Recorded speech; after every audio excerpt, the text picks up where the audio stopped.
Good evening.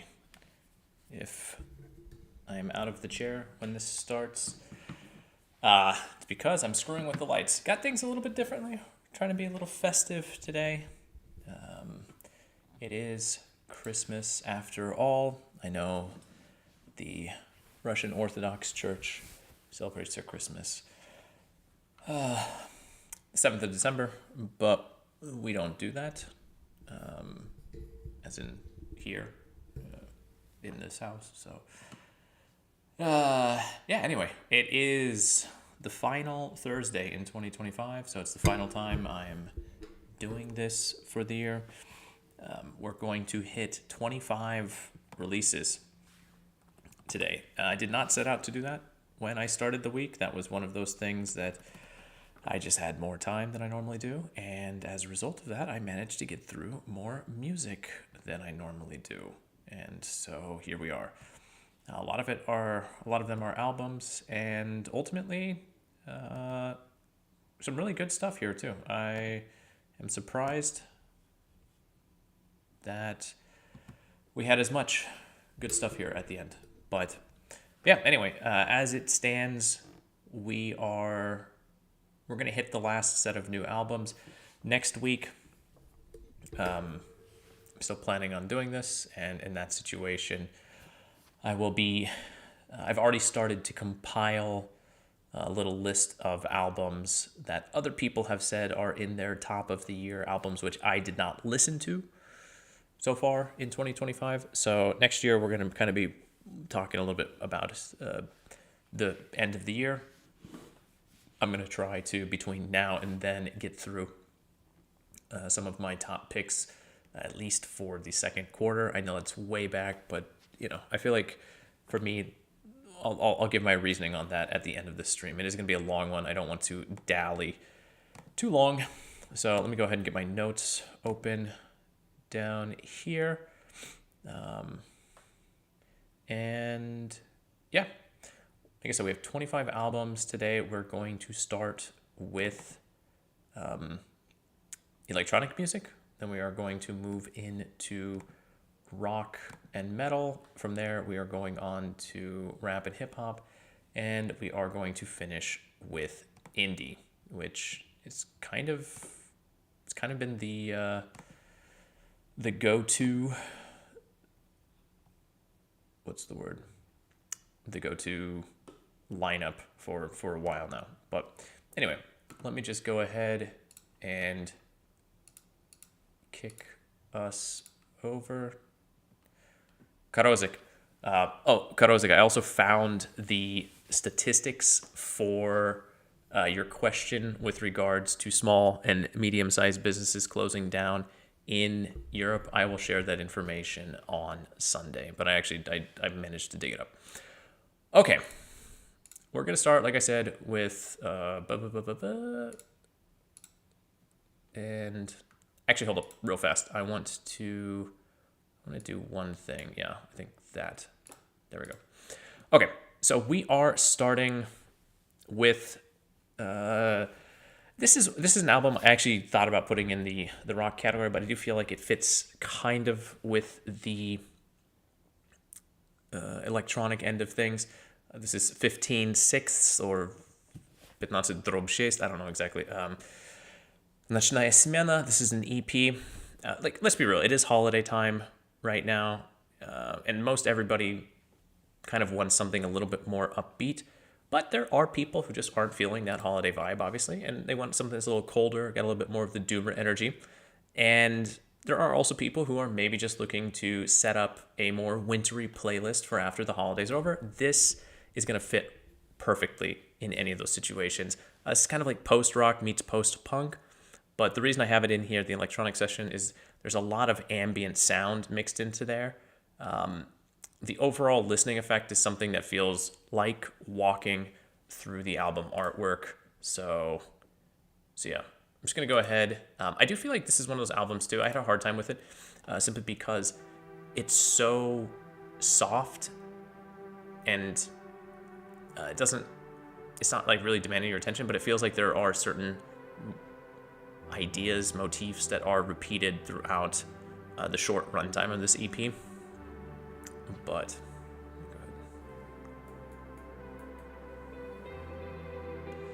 so yeah, I could have put this in the post-rock, but I do think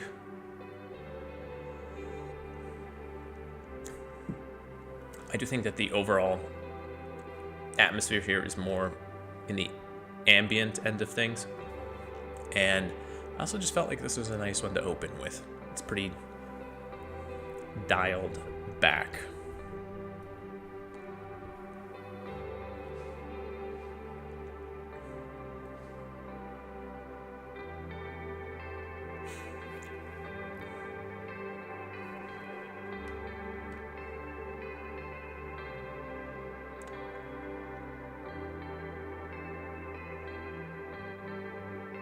Also, the album or the song titles too are quite like fitting with that doomerish vibe, but you can hear some of the post-punk too, and on this track, for example.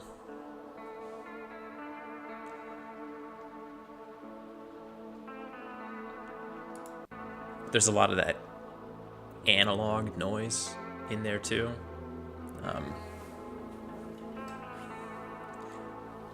So yeah.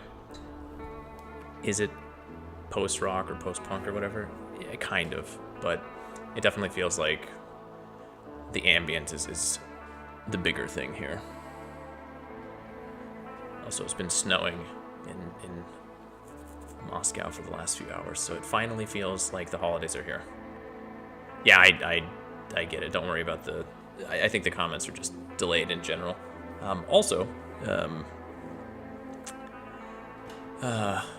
When it comes to YouTube, for anyone who there is a program. It's called Discord Fix, and you can get it from GitHub. Maybe take a look into that.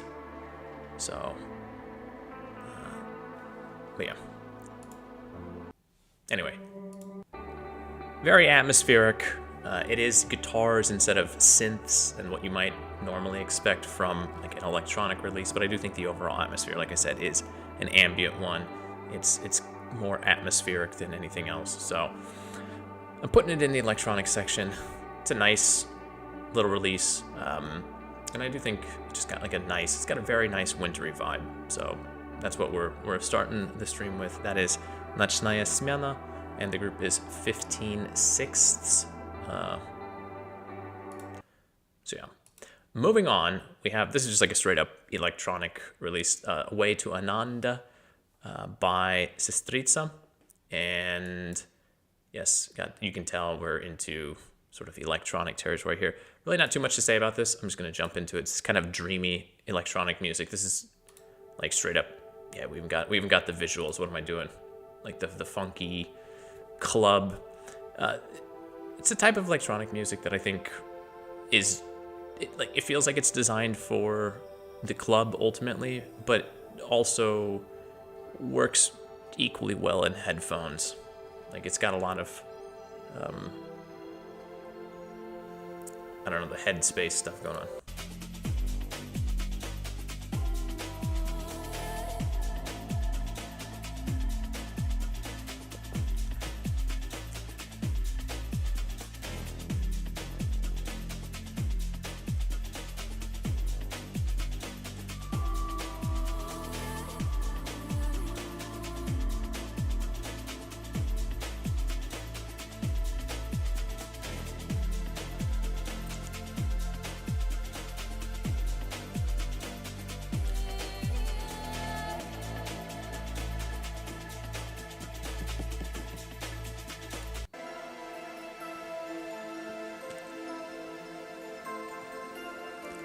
So it exists in that odd zone between kind of club techno, but also headphone style IDM to some degree. I'm not entirely sure. I'm not a big electronic music guy in the sense of all of the nuances between the genres, but I do feel like there's got to be a kind of a niche that specifically this is falling into.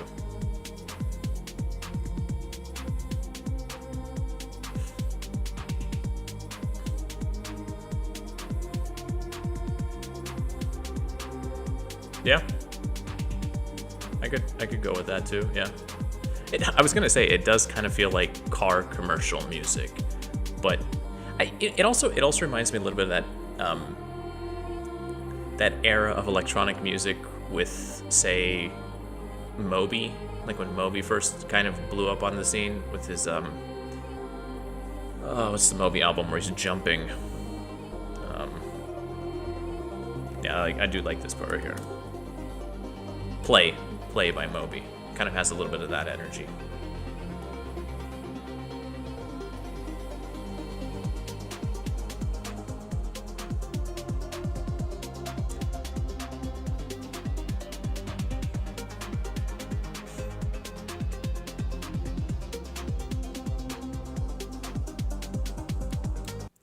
So anyway, yeah, kind of more traditional electronic techno music as well too. I think, yeah, Moby's actually probably a pretty good point of reference for this music as well. Obviously a little bit more, I think, futuristic sounding than Moby, a little bit more club oriented, but still, Sestrica is the artist here, and the album is Away to Ananda. It's the name of the EP. We got that fun Mercury thing going on there. But the final release in electronic music this week, and I guess kind of for the end of the year, is an EP, Hold Me by ASHFIVE. Honestly, this is one of the most consistent electronic musicians that I've discovered in the last year. He had Nobody from Nowhere last year, and then The Seasons at the start of this year. And the core of his sound always kind of stays the same. There are vocal samples that typically would feel at home on a Burial release.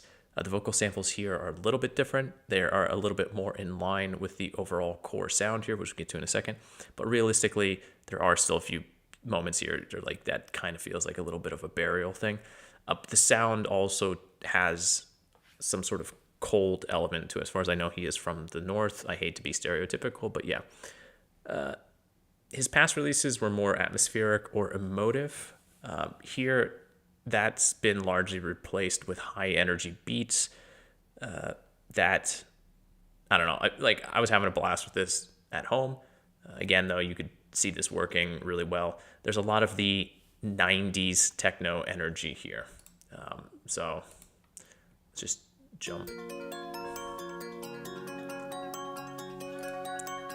So this is that kind of atmospheric, this is what a lot of his other stuff sounds like.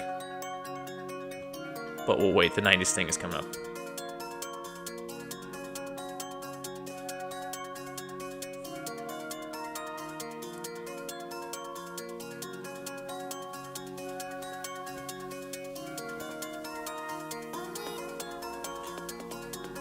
There we have the sort of, those ghost-like, Burial-esque vocals. I love this guy. But here, that the bouncy, the bass line here feels more like an artifact from that 90s period of electronic music. And it is kind of interesting that the opening track does act a little bit as a bridge between some of his let's say his last release, The Seasons, and then the energy of the Hold Me EP. Because by the time you get into the second track, you get a lot more of that 90s techno.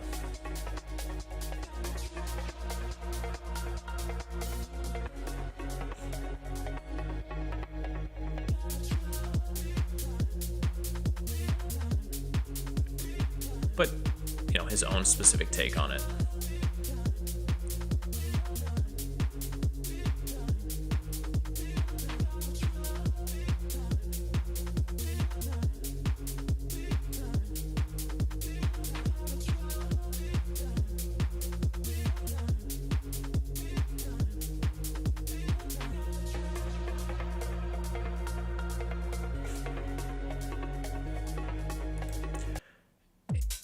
Yeah. mean, if you're familiar with the techno sound of 25 plus years ago, then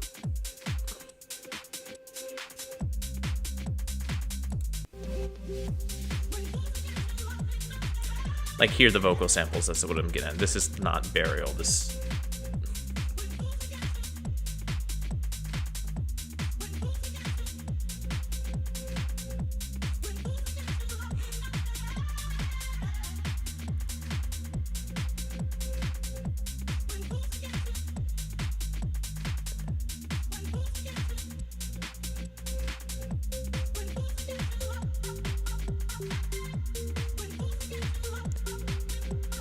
Like that specific synth pad noise right here too.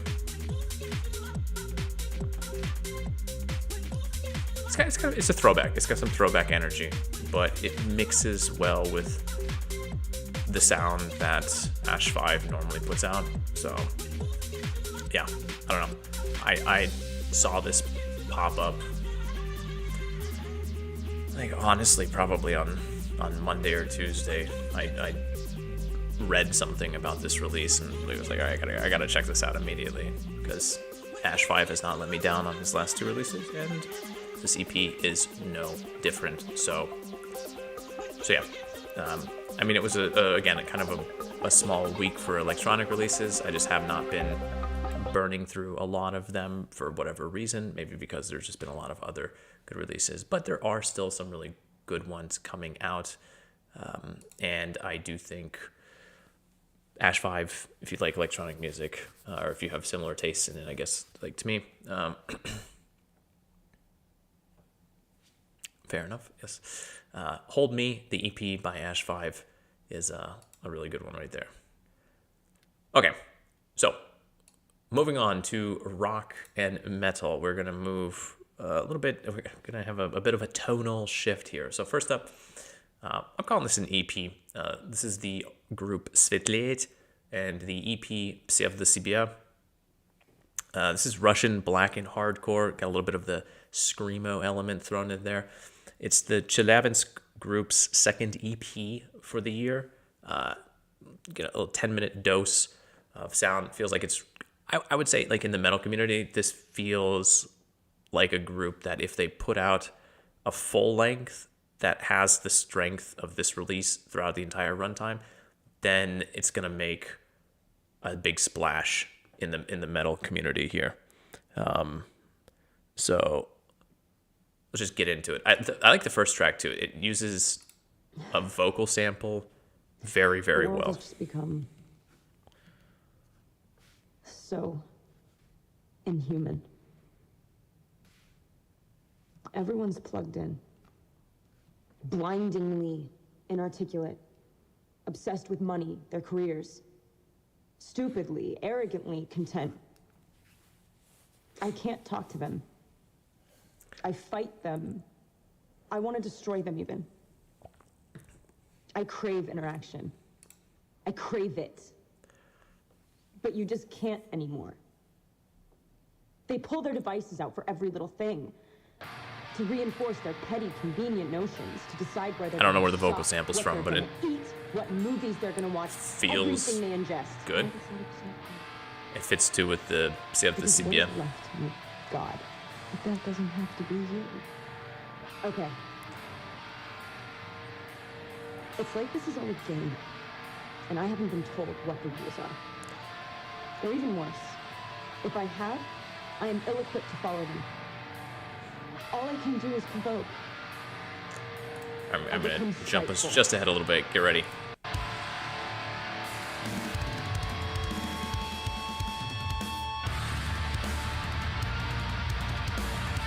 Yes. I love when the drums get to galloping. Like, that's always great.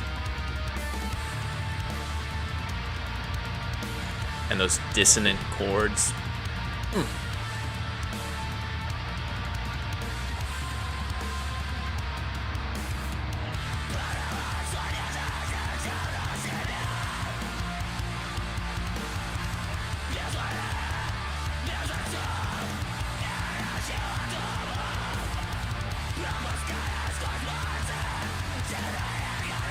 This track slaps. And if they can put out an entire album, like, generally speaking, around the same level, we'll have to wait and see.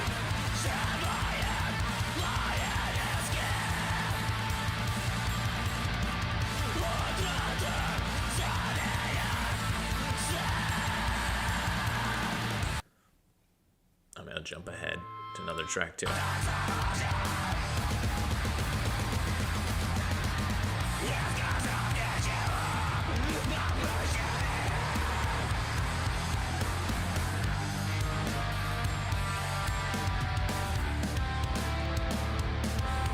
I mean, the drumming is really solid. I'm not gonna lie. Like the little fills on the cymbals and everything all put together. But just all said and done, their sound as a whole is very tight. So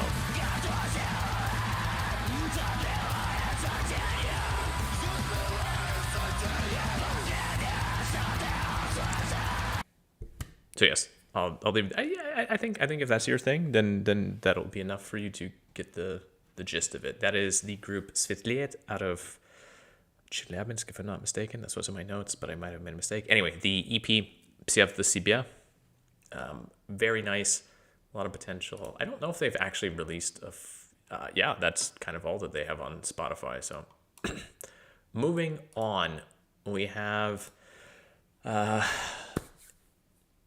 Исполин, I think is how you pronounce it.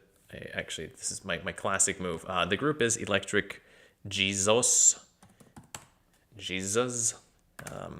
This is at times sludgy stoner rock, and then at other times it's just kind of more doom. I don't really know how to describe the sound other than that. Yeah, it is Исполин. The tracks are long, they are fuzzy, they are spiky, the vocals are raw, the tempos are slow, and I'm not gonna lie, the animations that they have for the tracks on Spotify are perfect. So I'm just gonna open the side tab here, and it feels very Lynchian. Like this was, I typically close the side, whatever the hell you call this, on Spotify, because I just don't like it eating up whatever, it's a preferential thing. But with this music, it felt like they actually thought about what people were going to be looking at with the music. So I realized I jumped into the 13-minute track, and I'm not going to let it play for a huge amount of time, but this is that sludgy stoner rock. And you know what? Listen, Sleep, if you're familiar with the group, is the quintessential kind of stoner rock, the sludgy, slow stoner rock that feels like it's just moving at a glacial pace. This is not at that level, obviously, but there's a decent amount of that energy here, or a lack of energy here, but it works. It works well. But they also have stuff that is a little bit... You got the eye thing going on.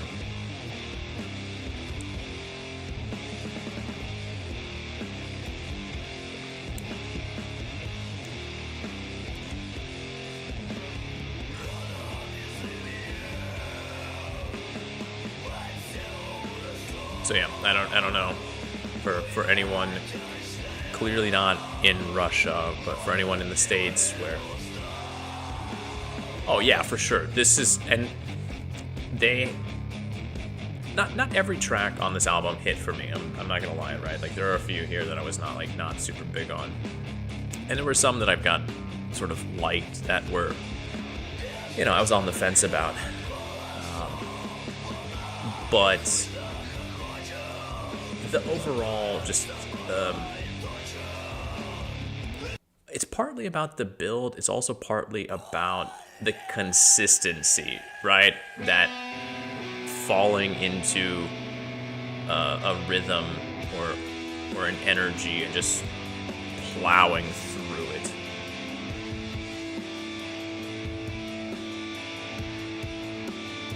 So yes, if anyone in the States, again, where you are allowed to engage in such Mary Jane style activities, if that is what floats your boat, and you have a few days off here over the holiday period, then and this is the type of music that you're into, then this is maybe something to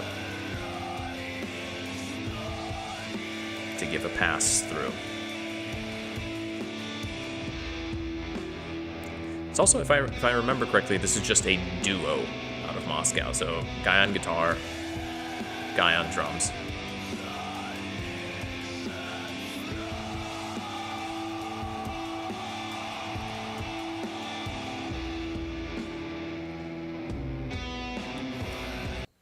Yeah. I mean, I just wanted to show a little bit more of the animations too, because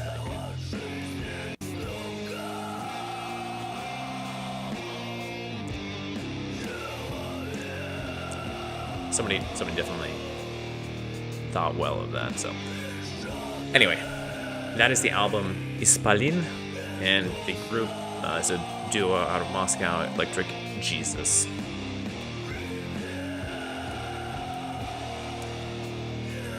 I forgot that Spotify does that. So moving on, we're kind of going to keep in that same energy, but we're moving away from the sort of the stoner, sludgier vibe, and we're moving into the a style which was described by the artists themselves as doom death, which I guess is a thing. It does kind of make sense. This is coming out of Siberia, so I can see like maybe why they would invent that. It's black metal. Okay, with black metal in Russia, it is so entrenched across this country. It's just like I don't know if it's the proximity to Scandinavia, like the birthland of black metal, or if it's just something about the northern climes. But the depths of the taiga do kind of feel designed for either post-rock, post-metal, or doom. Like there's something about just the never-ending, stretching to the horizon expanse of the taiga, which does feel like it's designed for that music. What this means, because this is out of Siberia, we've got a doom album. It's pretty atmospheric. It's got some synth-heavy parts as well, which was kind of a nice bit.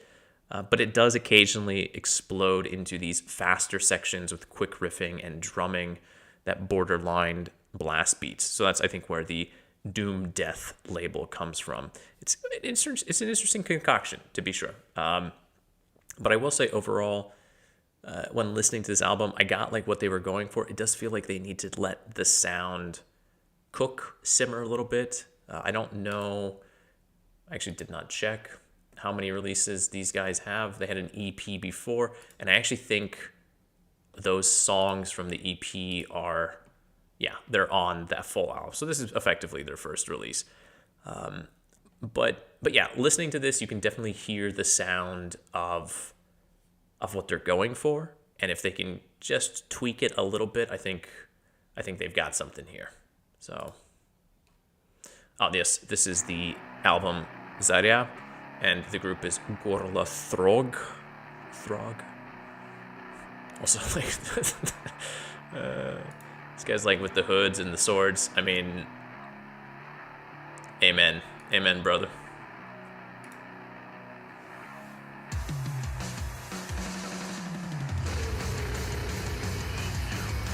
Like, you start out expecting it to be kind of a little bit doomier, sludgier, but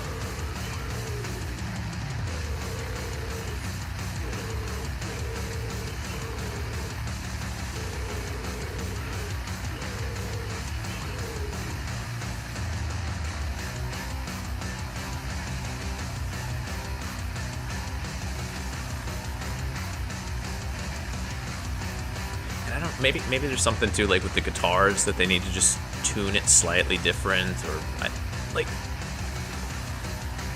I listen to this, I just like, there's something, just a few things in the formula need to be tweaked, in my opinion.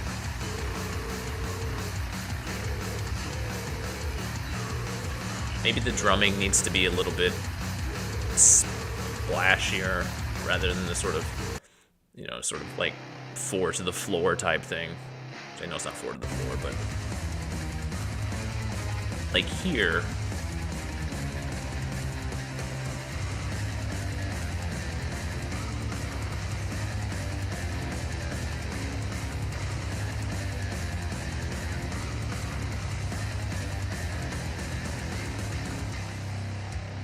And then they just drop it way back, right? Like, that quick shifting from kind of one extreme to the other, the juxtaposition there. It's good. It's a good idea. It's their first release. It's kind of a debut effect. Debut effectively.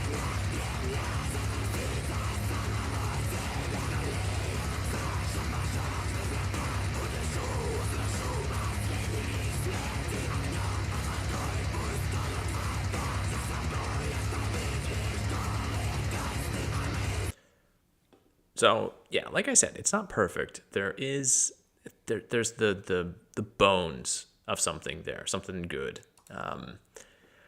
And I think in and of itself, the album here, Zarya, is still worth a listen if you are into the kind of like the doom black metal space. There's definitely, it's an enjoyable listen still, all things considered. But I think that the group here, GorlaThrog, has something. Maybe there are other groups who have done this combination in the past, and it's impossible to follow everything that happens in the metal world. It's insane. They put out so much music, metal in general. But yeah, I think it's worth a listen if you're into that type of thing, obviously. So yeah, Zarya, GorlaThrog. Anyway. Moving on, we are getting into territory which is in the rock and metal end of things. I would say a bit more accessible. What we have here is Ashes by the group Without Me. Not really sure what's going on in the album artwork, but it's okay. It kind of works. This is like, and I'm not using this term disparagingly. This is pop metalcore. We got lots of choruses that are just full-on clean vocals, well sung. Even the metal vocals are, as I described it, as rough and prickly as a warm woolen sweater. So it's a little unpleasant for those who are not used to it, who are maybe trying it out for the first time. But for people who know what it's like, it's kind of a familiar sensation. So like if you listen to metal, the metal vocals here are just like, oh yeah, it's okay, it's fine. And for other people, it might be a little bit rough at first, but it's nothing horrible. Like the things that most people care about with metalcore, in my opinion, the music end of things, even that is still kind of pop leaning, but that doesn't really work against this album either. It just makes the choruses kind of hit a little bit harder. And the verses typically have a little bit of space, so that you feel the transition better. Also, I do want to point out the lyrics here are a mix of English and Russian, which and it doesn't feel stilted. It feels very smooth within the tracks. So they'll be doing Russian, and then they'll switch over to like English in the chorus, or then they'll switch back into Russian in the verse, and then maybe part of the verse will be in Russian or in English. It just kind of, it's an ebb and flow here. It feels very natural. But yeah, if anything, I think the softer end of things, some of the English sections sometimes do feel a little bit too drawn out, but I don't know if that's the group attempting again to maybe push into markets abroad in one form or another. So I'm not gonna hold any judgment on that, but.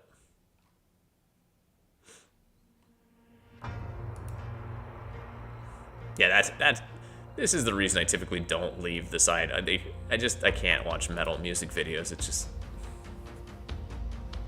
a thing.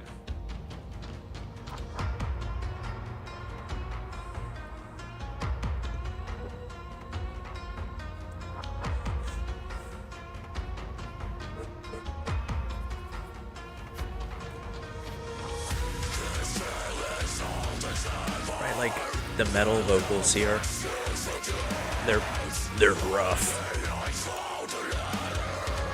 But like, they're okay, they're fine.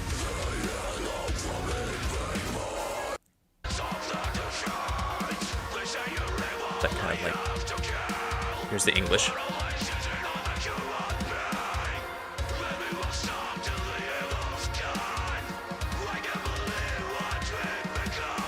And that kind of atmospheric, spacious part.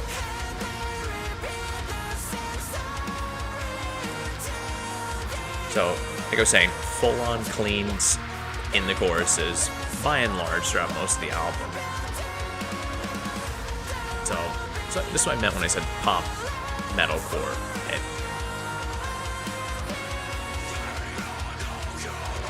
The way everything is structured is a lot of that.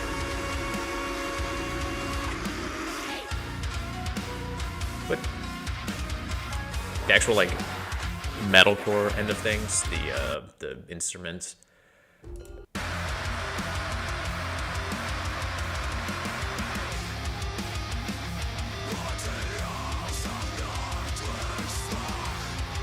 This feels like the type of metal album that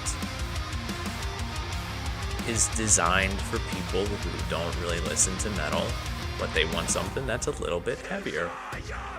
It's kind of metal with training wheels, if you will. And you know what? The metal community needs that. So you don't just right.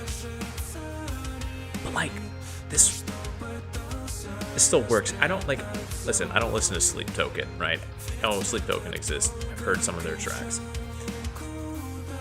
But I'm not going to pretend that Sleep Token has not had an overall sort of net positive impact on the metal community. So I don't know how much of that has people attempting in one form or another to emulate the success of Sleep Token, if that has influenced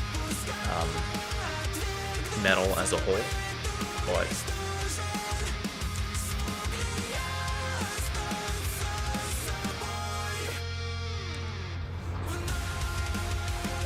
you know, here's the thing. If we have pop punk, right, which is effectively punk for middle-class suburban kids, then why can't we have pop metal, which would effectively be the same thing? You know, as I was saying, you don't go from listening to I don't know what you just don't jump into Cannibal Corpse, right? Like, it doesn't happen overnight. At least for most people. So yeah.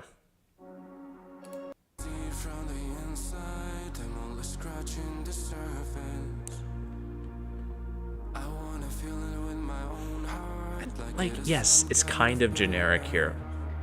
Let's be real. You could even maybe it kind of feels sometimes a little bit like Imagine Dragons. Sure, whatever. But that's okay. That's fine. Like, we still get breakdowns, right? That's what we want. If you're listening to metalcore, you want a breakdown effectively. That's all. Maybe not the most intense, but again, this isn't heavy enough for you. You're not the intended audience. Just keep that in mind.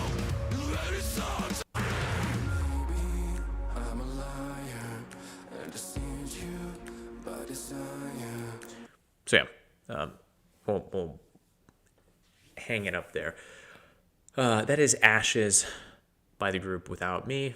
Like I said, pop metalcore. And I think that's okay. There's nothing wrong with that. I think, by and large, the metal community needs to be open to those types of projects, especially if they can garner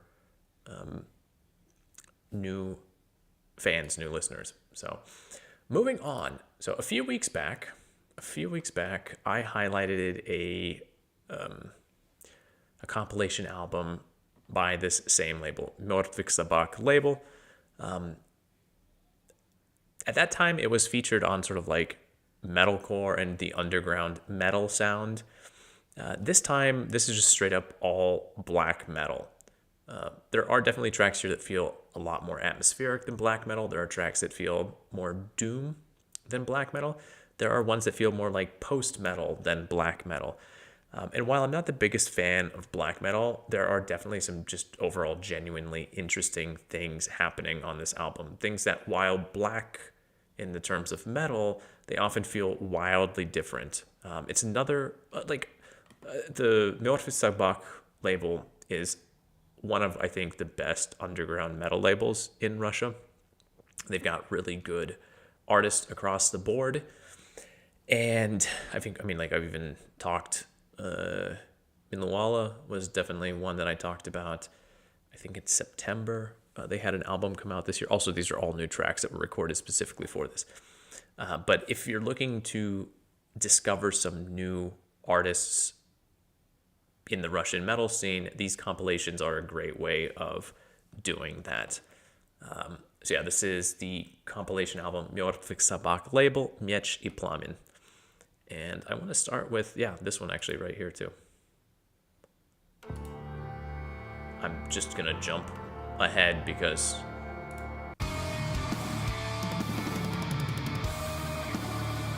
the artwork's pretty solid too. Like, it's got, I don't know, that analog horror energy.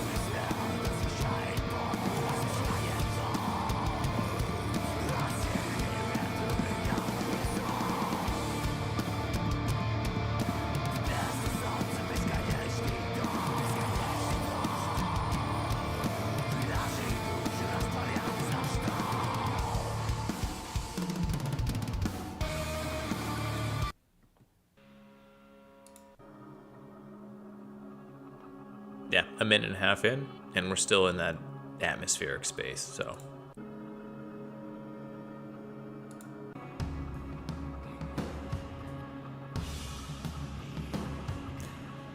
Like, I honestly, with the first track, I had no idea what this compilation was going to be. Like, what they were going for there. I mean, like, I recognized some of the names, but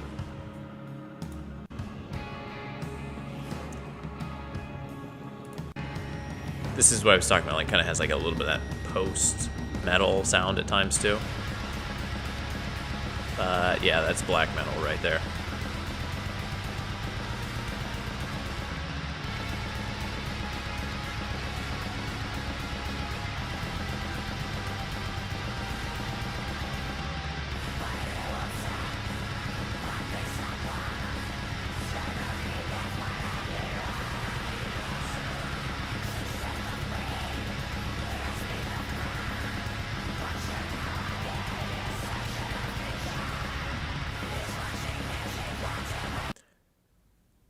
But then you have like this 10-minute track here, which is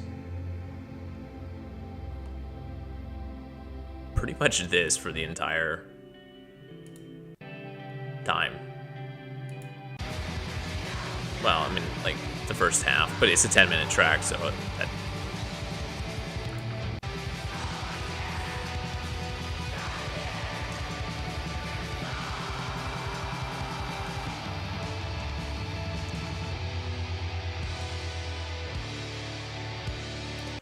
So yes, it is black metal. It's all kind of underground Russian black metal, like super underground, not the sort of stuff that feels like it was recorded in a tin can at the bottom of the ocean type of black metal, but like underground in the sense of just not well known.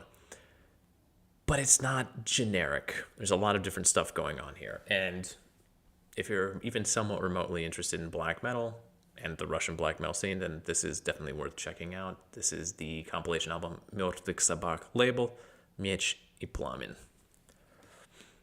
All right, we got two left for the rock and metal outfit, or the category. This one technically isn't out of Russia. This is actually out of Batumi in Georgia. But I'm throwing it in here because there is a possibility that some of the people in the group are Russian. Just not entirely sure. I could not find any straight up information about that. But Georgia, if there's something coming out of one of the neighboring post-Soviet states that is really solid, I'm going to highlight it. I've featured a number of rappers from Kazakhstan, so like it would be dumb if I didn't talk about Georgia as well. I've also talked about musicians from Belarus. So, and honestly, it's just like such a good album. This is post-math rock. So it's post-rock, but like math rock combined. The pacing and the large atmosphere of post-rock tracks meets the noodling guitars and the ridiculous time signatures of math rock. I am guessing there are other groups who do this sound. I just don't know of any. And I definitely haven't heard any that I can recall of in 2025. So that's part of the reason. But it's also just like, this whole album is good. It's not so far into math rock territory that it's gonna put people who don't listen to math rock off. But I don't know, it's like a nice combination, the post rock and the math rock.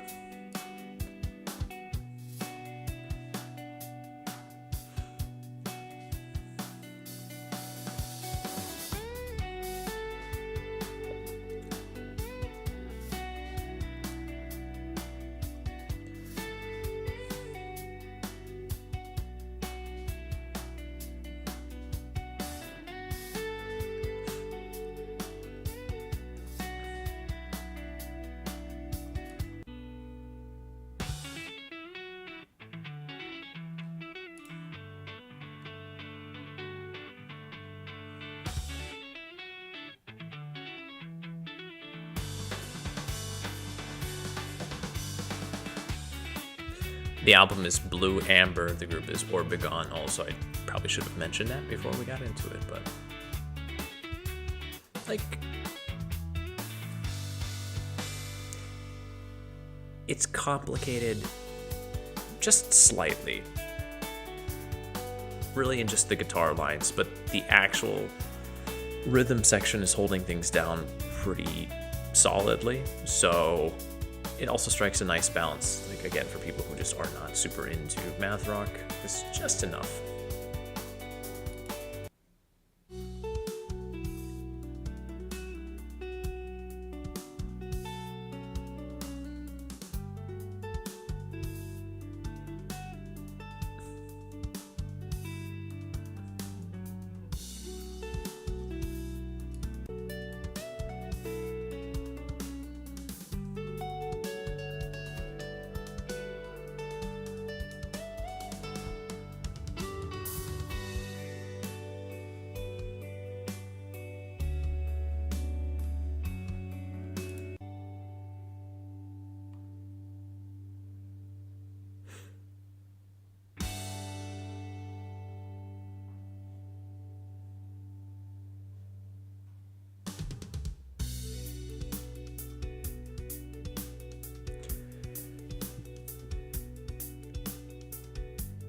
There are no big,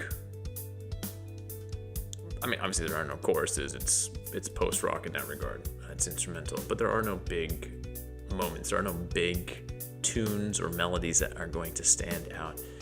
This is an album that from start to finish isn't going to leave any specific hooks in your mind at the end of it, but it's also like playful enough that you don't want to stop listening to it. So it's okay if you don't remember it, because coming back to it is not an issue. Anyway, that is the album Blue Amber. The group is Orbigon, out of Batumi, Georgia.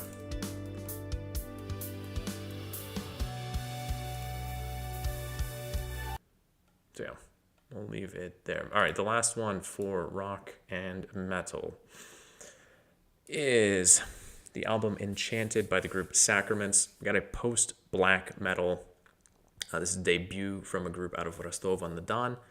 Lyrics that are, I guess, about medieval fantasy. I really couldn't tell you. Then again, I couldn't tell you if the lyrics were in Russian or in English, just because of how they are put out there. This has got all like the thing is, this entire album is energy and atmosphere, and the group nailed it.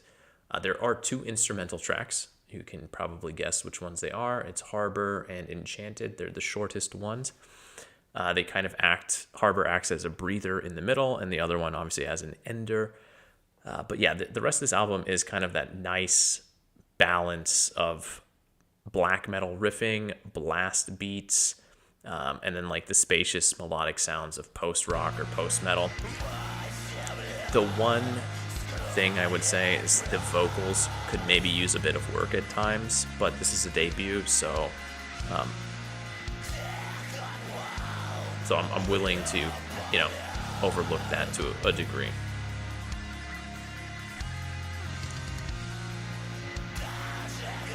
Also, the album artwork is kind of,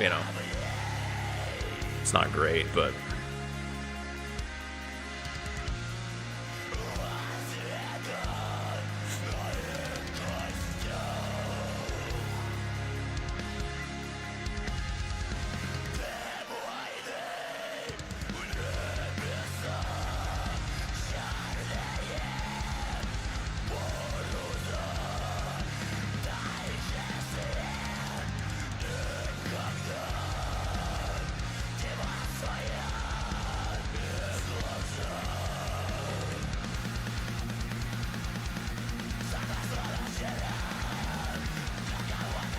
like here the vocals work perfectly,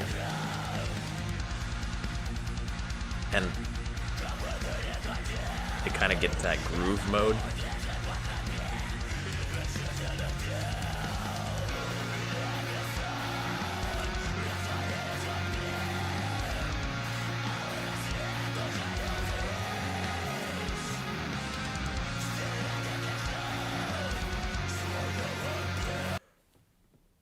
Gonna jump around a little bit.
This, and I understand it's the first track, it's what they open the album with, but they did not make a mistake with it, right? Like when that kind of pre-chorus little bit hits, like that's kind of all you need to hear to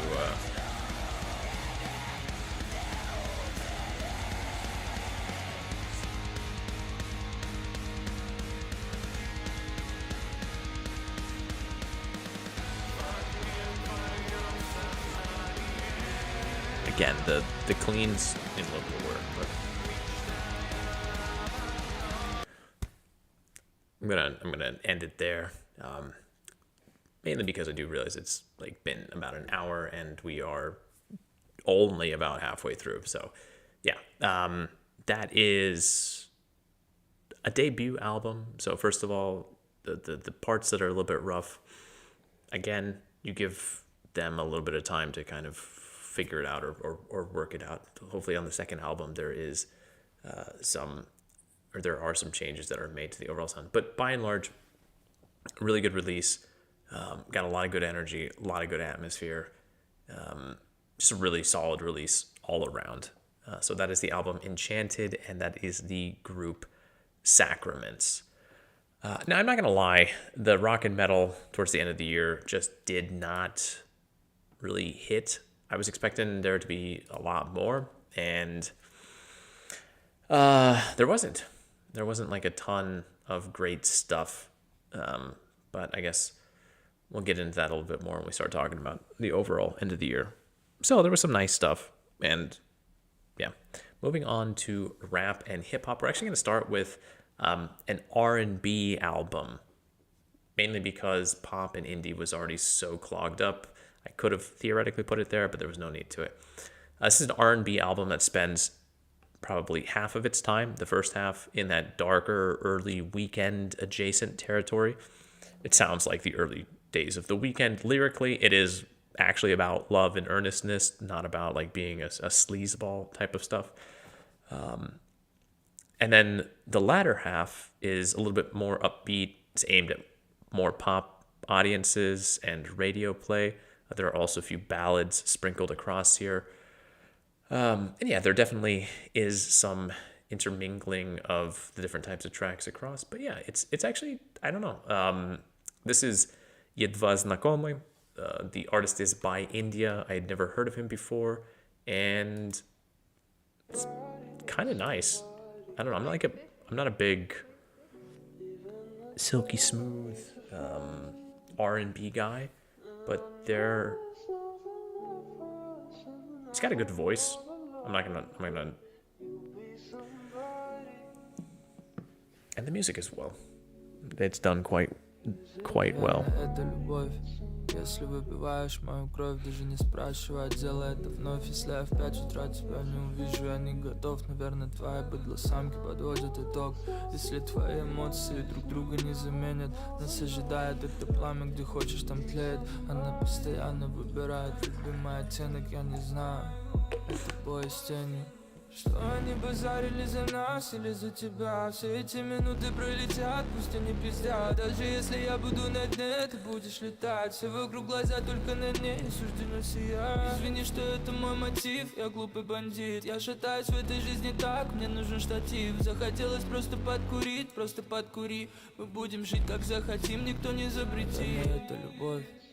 Ты будешь моим смыслом, моим кино, моим ситкомом, который люблю так давно, моим одиночеством, моим весельем без конца, моим воздержаться или моим врагом. Все так игры между мной и тобой, пепел, сиги, типа беспокойный сон, сплетни, интриги, смеюсь тебе почти в лицо, ревуар, мой космос, я забыл. But I mentioned pop-leaning tracks. It's okay. I mean, like, yeah, for sure. I can see the generic part of it for sure. But I don't think that like this sound is that common in Russia right now, is it?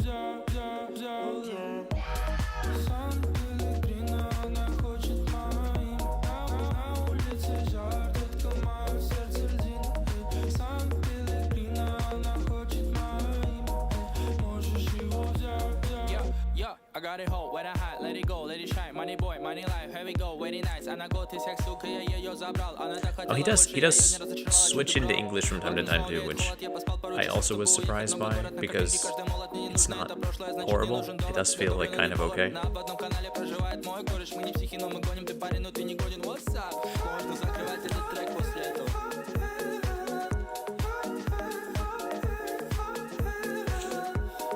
I think to be sure, this is not anything groundbreaking. I mean, oh yeah, no, like his pop stuff is definitely more bouncy. But I think on the whole, this it's kind of like back and forth between the two. If it was all one or all the other, then it would just kind of all blur together. But this back and forth, this kind of division of the sound. I mean, I gotta play this one too with the saxophone. Hold on. Where's the sexy sax?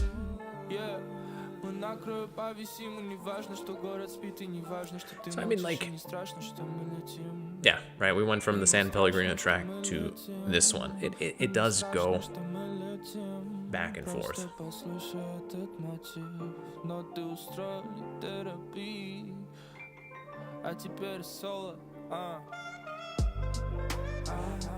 Get the like 1980s saxophone solo in there too.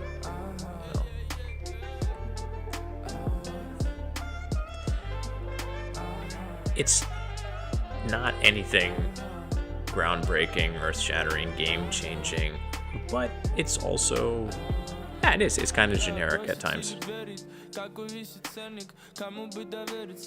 That is fair. I think the stereo separation is just simply because a lot of people listen to this stuff on their phones with TikTok, not even in headphones. But right, like we went from San Pellegrino to the saxophone track just a second ago to this sort of like electro funk adjacent track. Like electro funk, I don't even.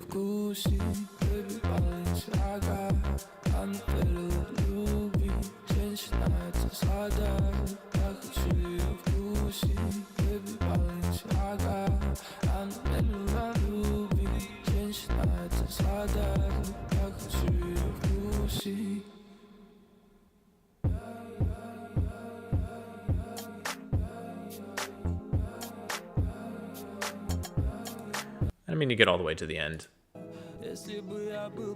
you just have like a straight up ballad. So it's you know, it is, all things considered, it's a pretty generic, what's the word? A generic kind of pop R&B album. But I think most pop and R&B albums are pretty generic, right? Like it's a I don't know. I think that there is enough on this album, like the San Pellegrino track. Maybe Balenciaga's also like kind of got a little bit of a bounce to it. It's kind of fun. Well, yeah, I can understand if you're a bass player, then the synth is definitely gonna be a bit of a disappointment. But yes, with on the whole, I think, you know, it's fine. It's a fine album. It's not anything out of the ordinary, but I also think it's like just an overall pleasant, just a pleasant listen.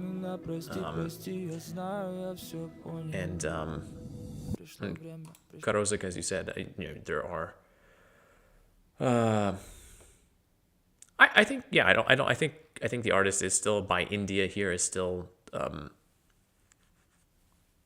playing with his sound, but I also think too that there just is a lot of that space for, as you were saying earlier, that there are a lot of people who would enjoy that, and this is kind of an amalgamation of a lot of different sounds, which are to some degree all different, but are also largely popular in the pop space. Like it doesn't go too far in any one direction, but it does have this kind of chameleon feel where if you're a fan of this song, then you might listen to that one, but then you'll hear another track, and it, you know, which is, it's fine.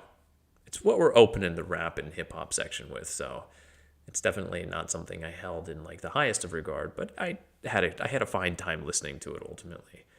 So that's the album Jedva Znakome, and the artist is by India.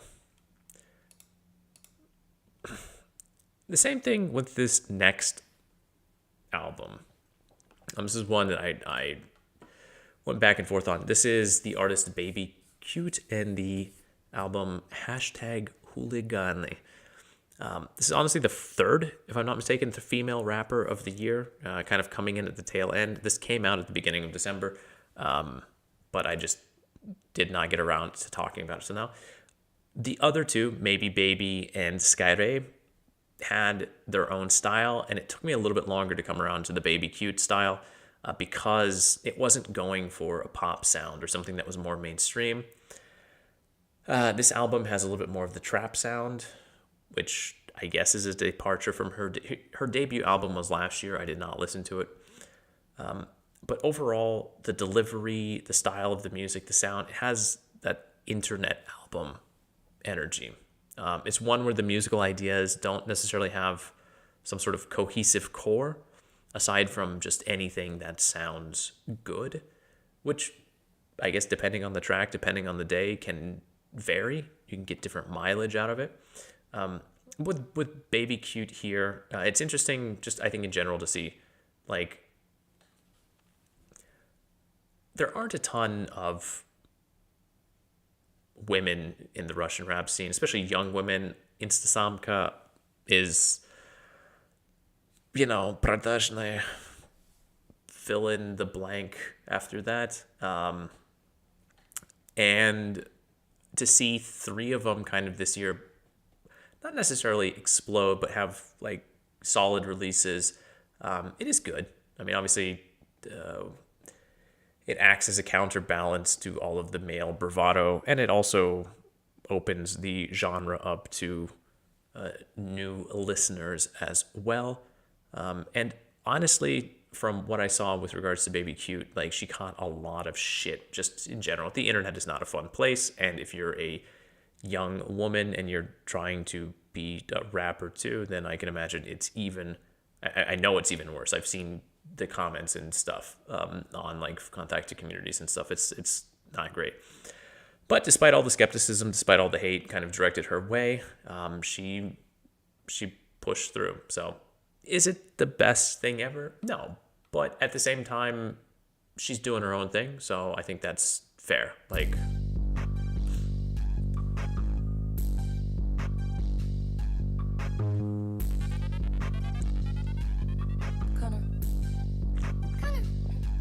Снэпбэк на мне не антистиль и хорошо сидит. Маски на ремень, но скини джинс. Мы едем в Роксбери, чеки большие.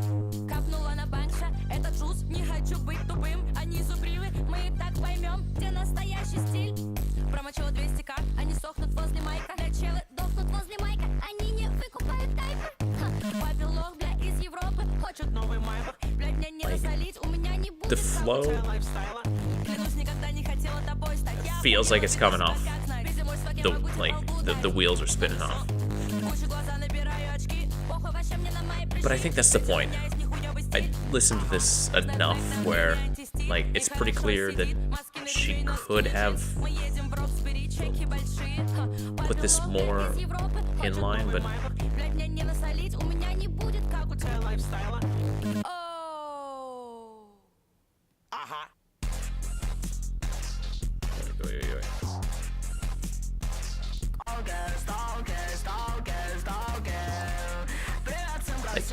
this is definitely not for most people. I'm just going to throw it out there. I know this is going to rub a lot of people the wrong way. Just like I said, this came out the first Friday of December, and like I picked around it. I'll put it like this. Like, there are still things on this album that like rub me the wrong way. But I think it's a little bit like Selyotka pod shubы, the New Year's dish here in Russia, herring in a hair coat, or herring in a fur coat. 2H Company just had an album that came out in November, and I just did not get around to listening to it. Or maybe it was December. No, it was November. Yeah, what I heard of it,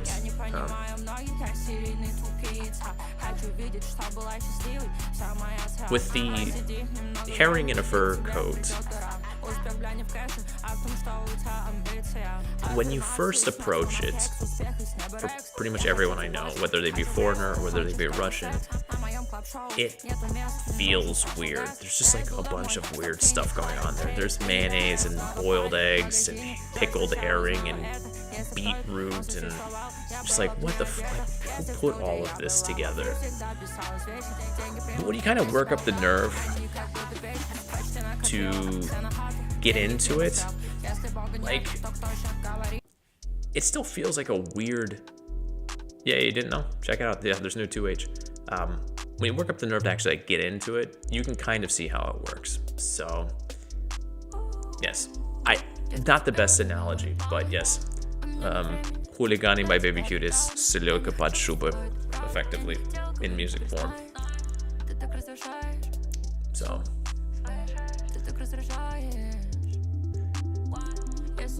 her last album, as I understand too, was a little bit more pop leaning, so it'll be interesting to see where she goes in the future, if she'll go back to that sound like we can hear here, or if she'll push further into that kind of harder rap, more experimental territory. Этот план твой только для тебя.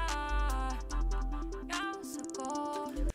So yeah, that is the album Huligani, or hashtag Huligani, by the artist Baby Cute. All right. Oh, rest in peace, Pasha Technik, right?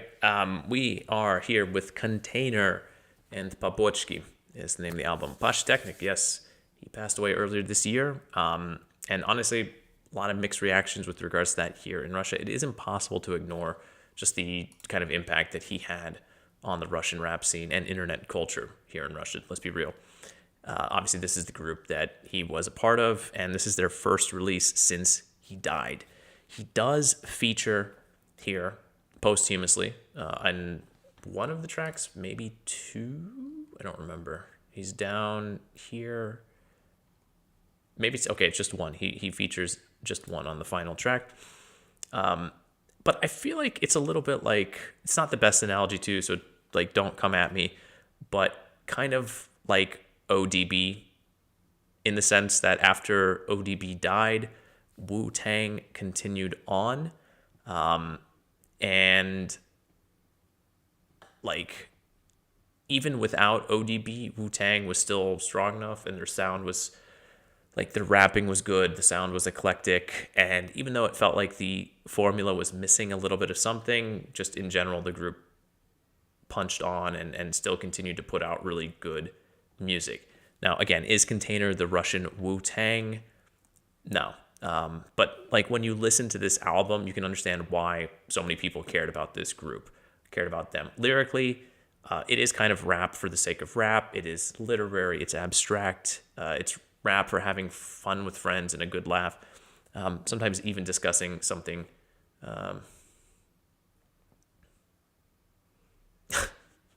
Yeah. Well, I mean, yes, in the past, perhaps. Honestly, the thing for me that sold me on this album is I hate 163 on my neck. I just cannot stand him as a rapper. But even on this album, like he somehow managed to not sound like a complete clown.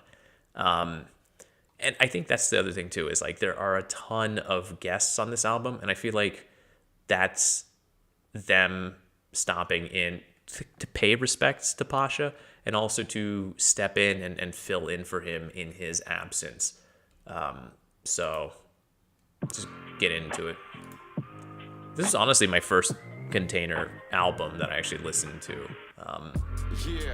Уже сутки не читал Пелевина, читаю как раскол. Я знаю, что это он стрелял Джона Кеннеди. Джо Роган снова на свеге, взял на болевой на подкасте. Умные весы сказали, что во мне кал. Ем кардицепс, а вы чем гордитесь, псы? Усы молодого педиди. С Джарулом едем по грибы, слушаю гроб и думаю о любви. Как ни крути, все мы погибнем. Диди РЛП слышал, что СД стал гнидой. Может слухи, вы ебетесь в ухе, петухи. Тематика не раскрыта. Я курил полевые цветы и слушал крипа-крипла.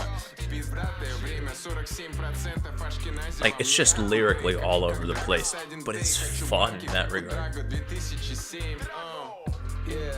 Это джаз из Лефортово. Выше мои рифмы, мэн, я знаю, ты голоден. Это джаз юго-западный. Покажите задницу, если вы с нами. Сидим в кружке, льем из-под полы. Можно скинуть эти жлиц, тогда дрочили. Лефортовский стиль жизни, талоны и джинсы, варенки. Хорошо выгляжу на кодах пленки. В кармане иконка, молитесь, псы заморские. Со мной тёлки в белых найках, походу пьяный. Одна из них кладет мозаику мне. Like even in the beats, there's a lot of that Wu-Tang energy. So, like, it's not the best analogy, but there's also something to it. Ты дохуя пиздишь, моя киска не может кончить. Сейчас умотали, но юга, у меня в штанах юга. Чуть не въебал друга, слава богу. 1.58 его обоссал, ебашит дождик. Подошел бомж, а в рот на сотку. Заработал я и ебашил его. Снял 500, урод, не надо куника. Я покажу тебе зеркал, зашла в хату по зеркалам ночью. И когда особенно матчи сыграны в ничью, я не могу тоже, но это ничего, будь здоров, пацик. В летнем кафе заказали пиццу, я вам такого сейчас бацы. Охуеешь, птенец, тебе пиздец. Мне нравится с дыркой очко и пена на сиськах. Вечером с таксистом на даче. So yeah, I mean, like, definitely on the whole here.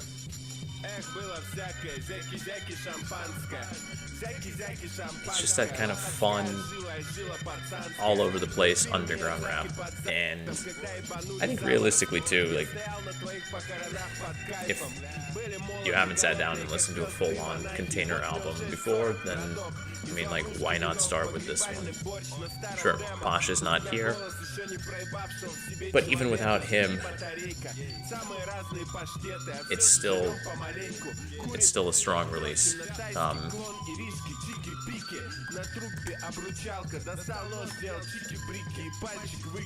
I cannot for life me remember the hell was the album that came after Enter the 36 Chambers, the one with the Killer Bees. Wu-Tang Forever, yeah, of course. Yeah, I mean, this isn't Wu-Tang Forever, but like still, it's got some energy. So very nice release. I had a good time with it. Like I said, have not ever listened to a Kunteynir album before, so yeah, I get it. I get why people enjoy them, and if you're just into that kind of underground hip hop vibe, then this is worth checking out. So that is the album Pobочки, and that is the group Kunteynir. And we are on to the final album in rap and hip hop. This is Oxxxymiron and the album Nacionalность. Yeah, so it's hard to talk about this release without first recognizing the fact that Oxy was accused of grooming and rape earlier this year in a podcast, with the evidence for the former being pretty clear cut. The latter, obviously, as tends to be in those situations, is one person's word against another. But yeah, the grooming charges are pretty well backed up. So that's enough for many to kind of write off Oxy. Honestly, for good reason. His behavior with regards in that situation is skeezy. There's no getting around that. But Oxxxymiron was one of the biggest rappers on the Russian scene. So a release from him just can't be ignored in the same way that we still talk about Kanye West, even though he literally put out HH earlier this year, right? So in the wake of this podcast scandal, I got to mention Oxxxymiron. He had this European tour planned out. He called it off, said it was for health reasons, and a lot of people just figured he had kind of gone into hiding. He didn't respond to any of the accusations, things like this. So an album from him at the end of the year was a surprise. And it is an album where he realistically should have addressed the claims that were leveled at him in that podcast in one form or another, but that's not what we got. Instead, we have an album that largely feels like him flexing his life in exile abroad. For those of you who do not know, he is a foreign agent. The Russian government wants him to put an asterisk on everything that he publishes online. And realistically, even anytime anyone talks about him online, he does not do that. So the Russian government has charged him like a bunch of fines for breaking the law. And I think he's even wanted for a prison term now because, Russian legislation.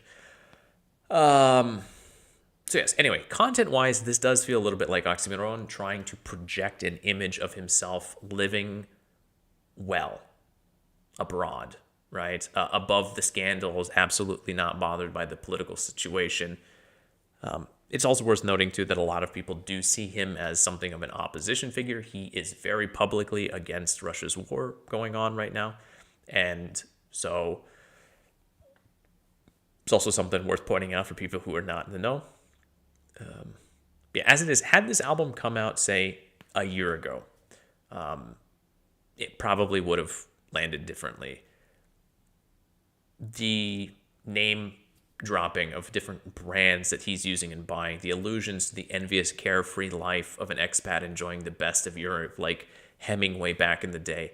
A year ago, it would have silenced whatever doubters or haters that Oxy may have had, right? It would have felt a little bit more in place. As it is, it lyrically feels off. just because of all of the stuff that happened with regards to him this year. The wordplay is still Oxxxy's wordplay. It's not his best, but still that is better than a lot of the Russian rappers out there. The production is much smoother. I'm going to say that. It's more mainstream, it's more easily digestible than a lot of stuff in his back catalog.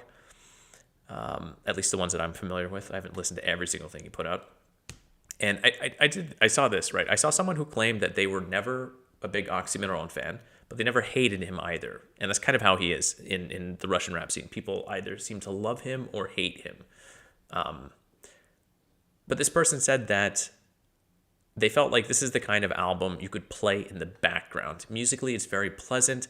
Lyrically, it doesn't matter if you're not really paying attention. And I think that's fair. So if you don't care about the drama connected to him, if you don't care about the lyrics or you don't understand them, then you probably will enjoy this.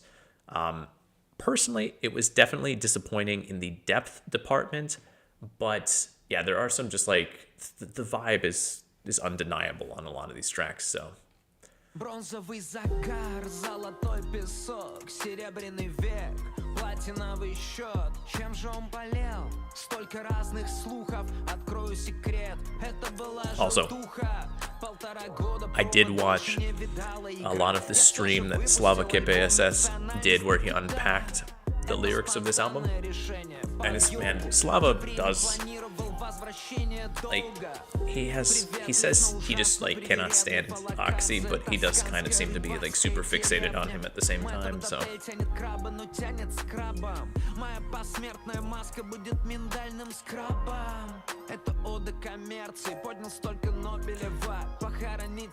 I mean, honestly, the beat and the instrumental does feel a little bit like old Kanye too, so I'm врачу и бухгалтеру наличку. Оба считают состояние приличное. Вышел из дома, потрогал водичку. У меня плохие новости, все просто отлично.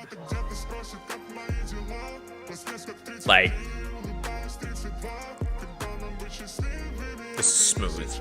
There's no denying that.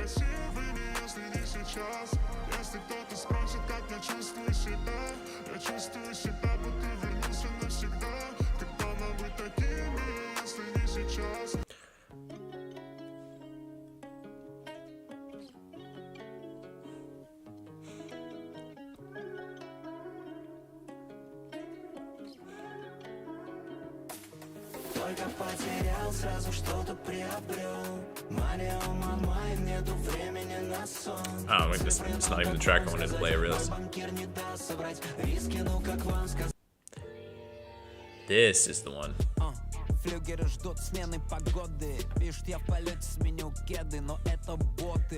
Again, for those of you who do not know, Oxxxymiron kind of made a name for himself in the Russian scene via battle rapping, so that slightly aggressive beat does kind of fit.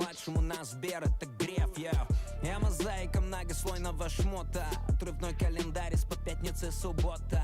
Кожи коллажи, ничего не сотру. Бластовер, я не Шаповалов, я не свел тату. Я был идолом. And I will agree with what Slava has said about him, where he often does rhyme things. It's very smart, the rhymes, just for the but there's not a ton of stuff behind it. It's just wordplay for the sake of wordplay.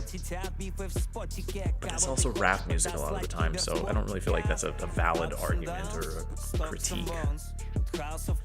Just when you have an artist who in the past has put out very pointed messages in his music, it does feel lacking.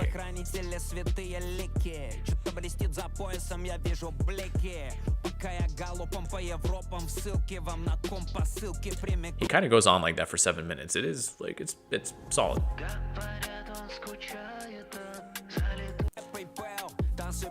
Штаты на мои строки вводит эмбарго. Старая фотка, новая арка.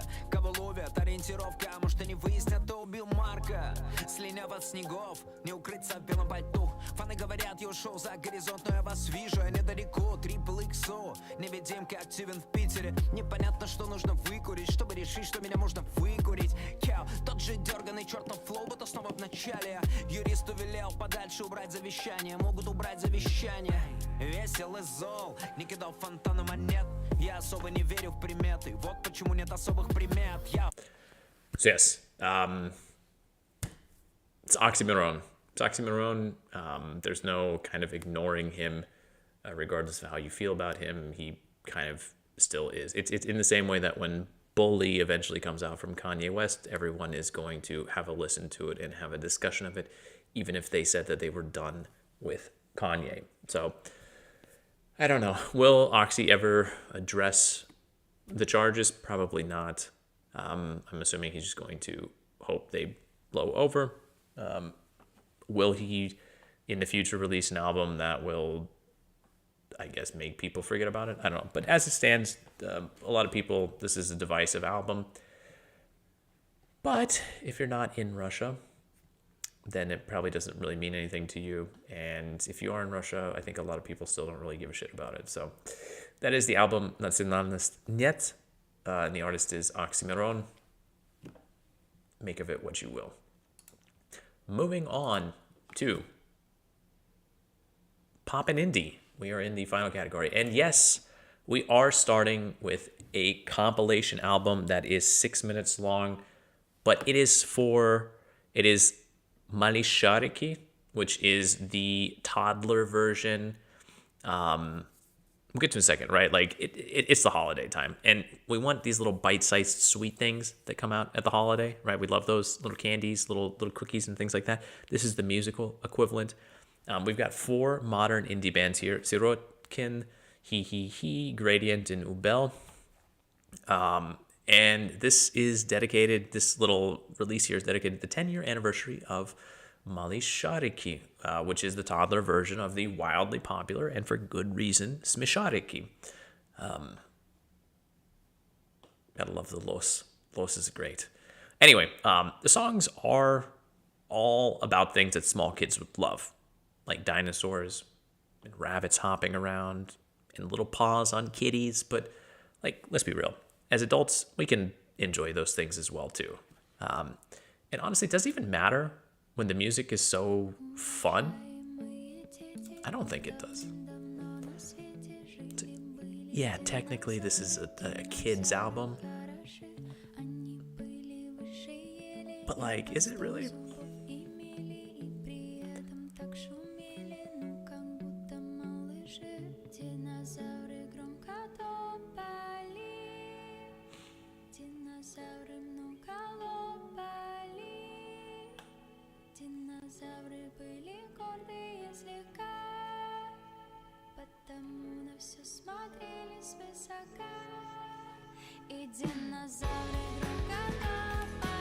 Like, how could you not like a song that sounds like this and is about dinosaurs? You have to like this. It's just,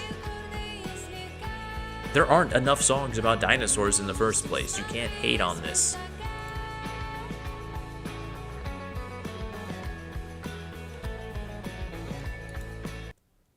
Or this song about little animals hopping around.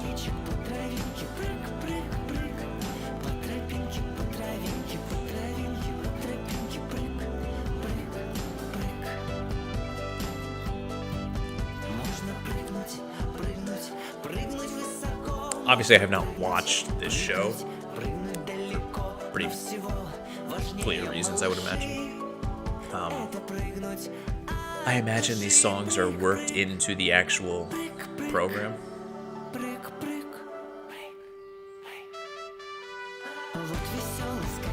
I don't know, they're just fun. Like, I'm not gonna justify it beyond that.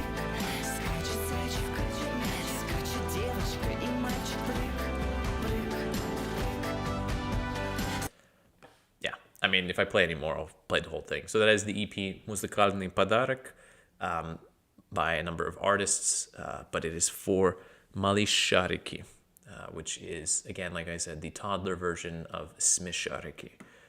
Just a very nice, positive little thing that's going to get us warmed up for the rest of it. Speaking of, we got a few EPs here. Next up, we have Martin, and the EP here, love the title, С Новым годом, не звони мне. Or Happy New Year, don't call me. I wouldn't normally talk about a release like this because it's just 4 reworked tracks. Partly because a lot of times when I see these types of albums, they're from musicians that we've never talked about before. But I did talk about Martin back in late summer, maybe early autumn, and I really liked the EP he put out then. Plus the title of this thing is fantastic. So it was hard to ignore on that ground. But I do want to point out that like the Sluchilis is the only track that we heard before it was on the EP. All of these are reworked tracks, but if you didn't know that they were variations from the original track, they are so well done on their own that I think they're like, this stands as its own EP. And we have 2 New Year versions, 2 holiday versions of tracks here, so.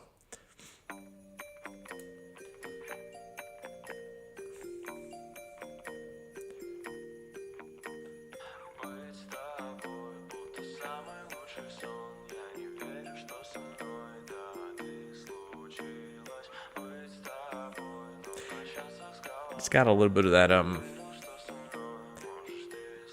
Gautier, somebody that I used to know, energy.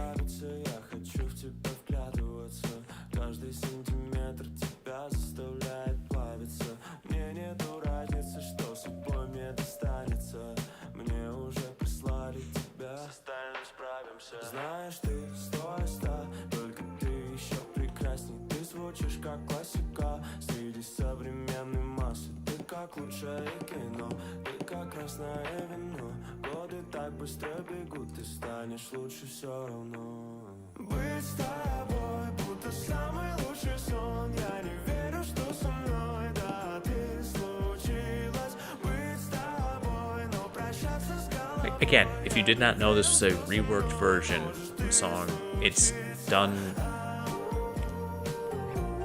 as...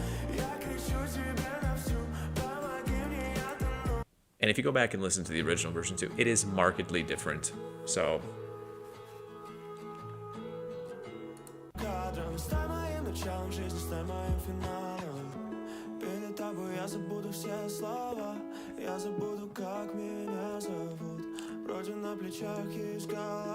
Fest. I don't... Karozek, I'm not sure what you're going with there.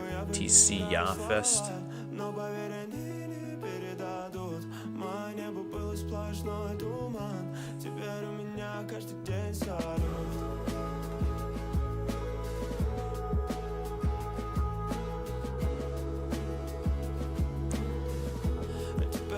I don't know.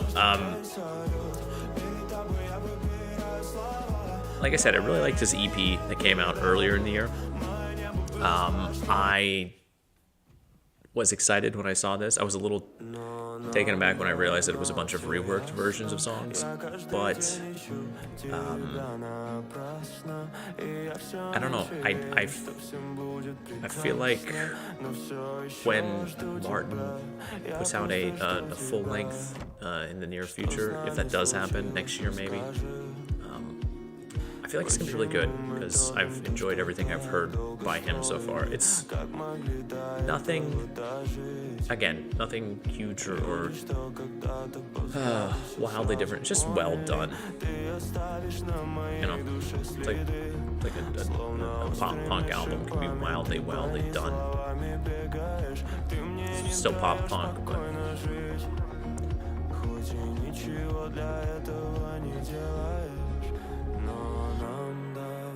I don't know, just the way everything fits together. So yeah, anyway, that is S Novым годом, Не звони меня. This is the EP by Martin. Again, reworked versions of songs that you've probably never heard in the first place. So moving on, we have another EP, Холи Полли, За кадром. Yes, the second EP. This is a young artist here. This EP just basically gathers up all of the singles that were dripped throughout the course of the year, plus a bit from last year, plus a few others that were unreleased. Playful indie pop.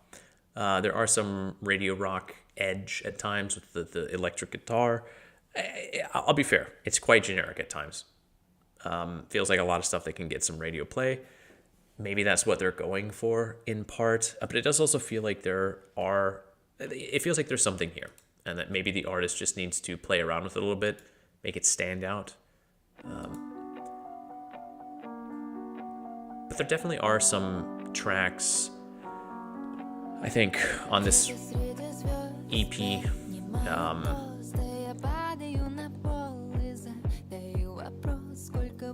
I don't know. It is still rather generic, but it's one of those things where it feels like there could be something here in the future.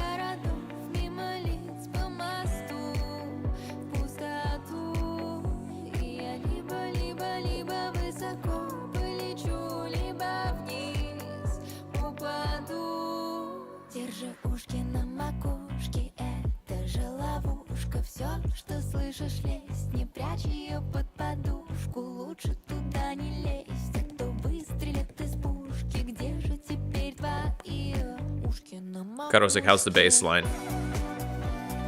Kind of pretty straightforward, I know, but, you know, it is a bass, right? If I'm not mistaken.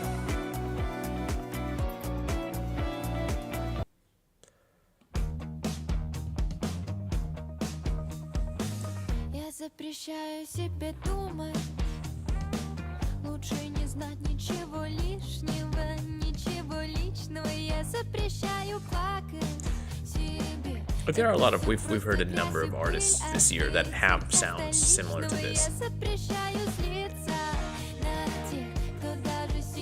Yeah.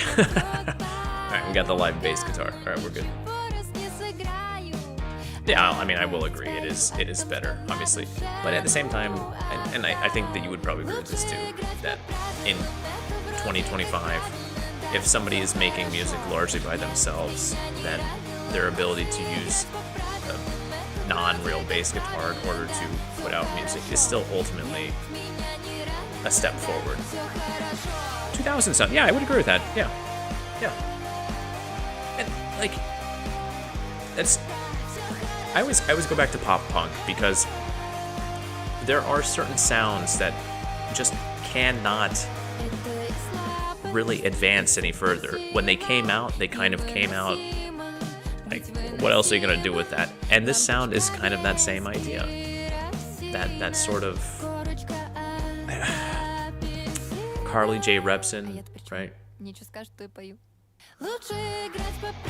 Like, it's fun. And you know what?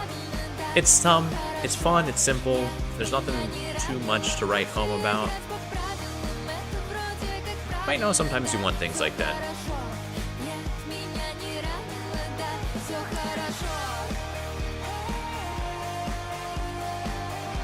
I had a good time all the way through this.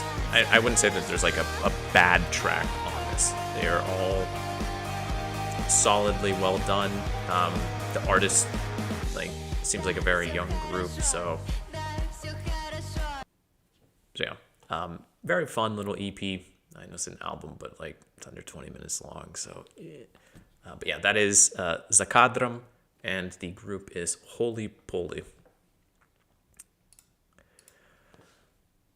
All right, we have one more EP, and then we are on to it, and this is actually this is Antipoetica by Kosmonautov Net. This is the second of 4 EPs that the group is putting out. We actually talked about Antiestetica a few months ago. This is the official letter to Ded Moroz. Yeah, I don't know. 5 tracks of indie rock, kind of feel like spoken word stream of consciousness moments ripped out of the singer's memory. A lot of things connected to grappling with getting older and death. And in that same way, the music is also laced through with different elements from other songs and genres, almost as though like the artist's memory is sort of projecting onto the music that is being played as well. I don't know. I really liked Antiestetica, and this is different, but it's also really good. It's hard to describe the sound, and existential depression, yeah.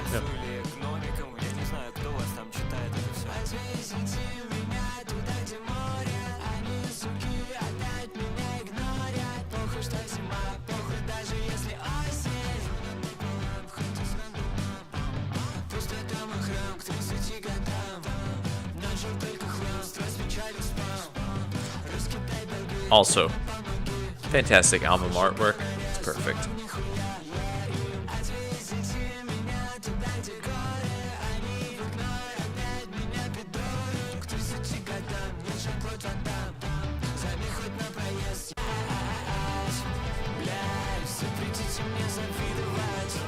I jumped too far ahead. God damn it. Официальное обращение к Снегурочке. Передаем там всем, что главная задача Деда Мороза нести радость детишкам. А то вообще реально, нахуй нам такой Дед Мороз? Ну или хотя бы просто запретите мне быть грустным. Запретите мне быть скучным. Я хочу просто танцевать. We got a Disturbed reference in there. Запретите мне ходить в сером. Запретите мне мало зарабатывать. Запретите мне завидовать другому успеху. Запретите мне пиздить чужие идеи, а потом выдавать за свои без какого-то либо зазрения совести. Запретите мне просыпаться после обеда. Запретите мне есть фастфуд, ну или хотя бы не каждый день. Запретите мне обсуждать людей за спиной. И вообще, запретите мне так жить. А взамен я покажу вам коллажи Параджанова и его фильм «Цвет граната». Расскажу про Дэна и его постсоветский след. It's kind of that spoken word thing I was talking about earlier. Быть похожим на бомжей из России. А взамен я расскажу вам, каково это выступать с песней мятой на скуфовском говно-рок-фестивале, где люди в кожанках и пивом в руках. It continues on like that for a little bit.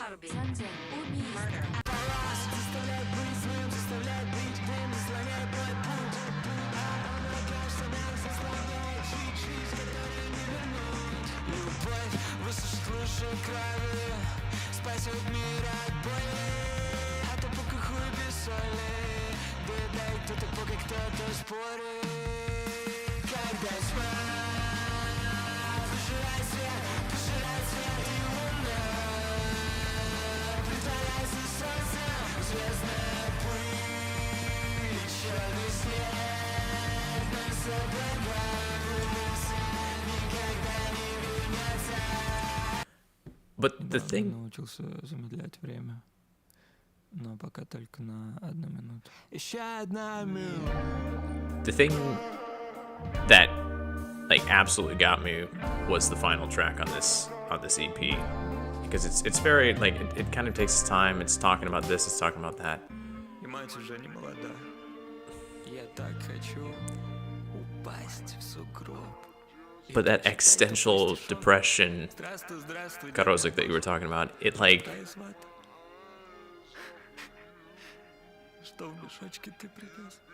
A week before New Year's, effectively, we have an EP that ends with a young man sobbing into the recorder, while it must be too good to be true.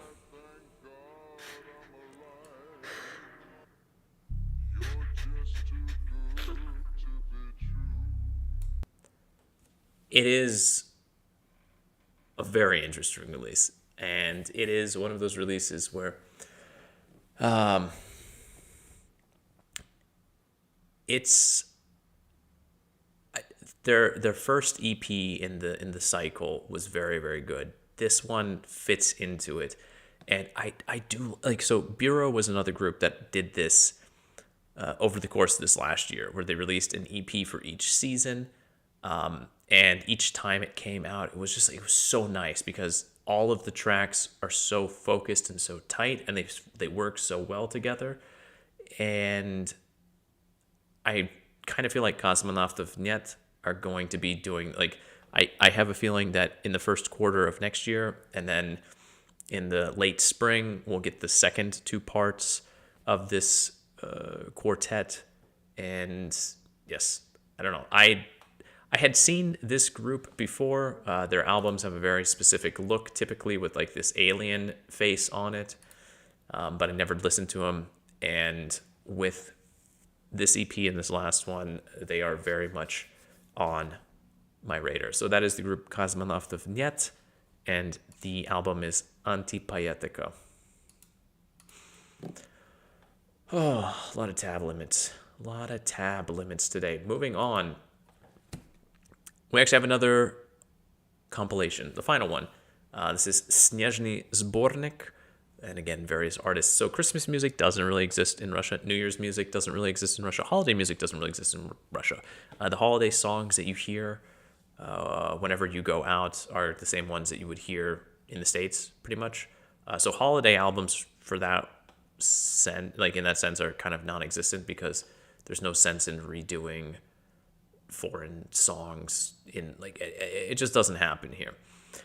But this year, Embers Digital, that's the name of the label or group, they called up a bunch of artists, indie artists for the most part, to contribute tracks to a holiday album. The big thing here, though, is that the songs are they're not what you would immediately recognize as holiday songs. The bands are just playing their normal sound, but the lyrics all circulate around this general time of the year. The magical moments, the drunkenness, the heartbreak, the loneliness, just kind of every aspect of the holiday season from different artists. So for anyone who's looking for holiday music, but who is sick of the same songs over and over again and the same general energy, then I would say that this is something that you should realistically check out. There's also songs in some other non-Russian languages too. I'm not even sure. I think I guess I don't know, but so you have ones which are they feel very like holiday-like.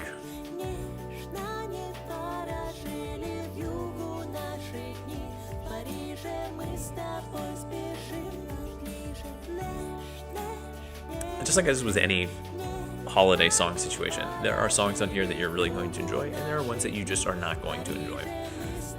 That's holiday music.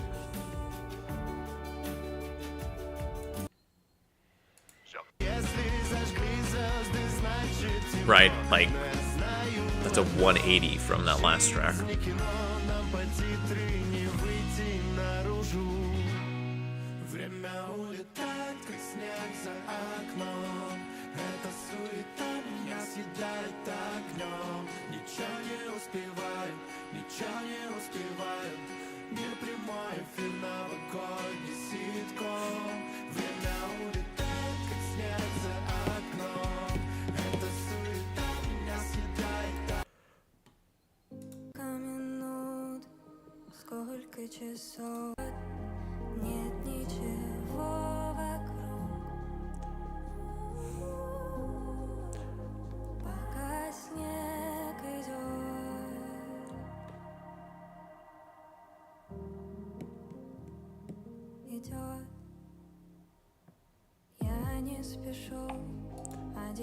I'm just gonna jump around a little bit because this is a compilation, so.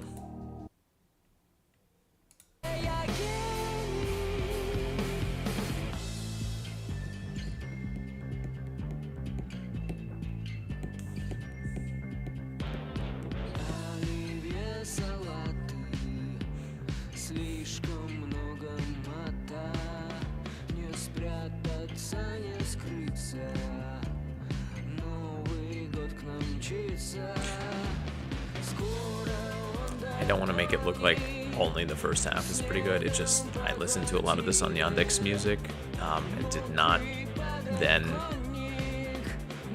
like make a note of all of them on Yandex. So in the second half, I was kind of in the dark, but there are 24 tracks.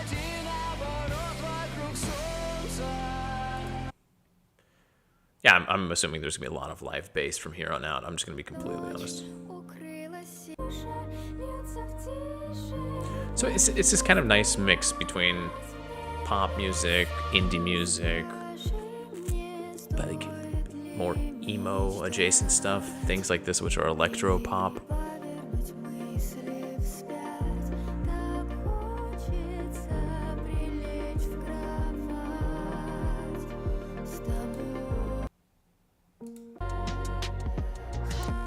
This one, which I'm assuming is Athenkiel. I don't know what language that would be. It is obviously feels like a from a little bit further east in the country.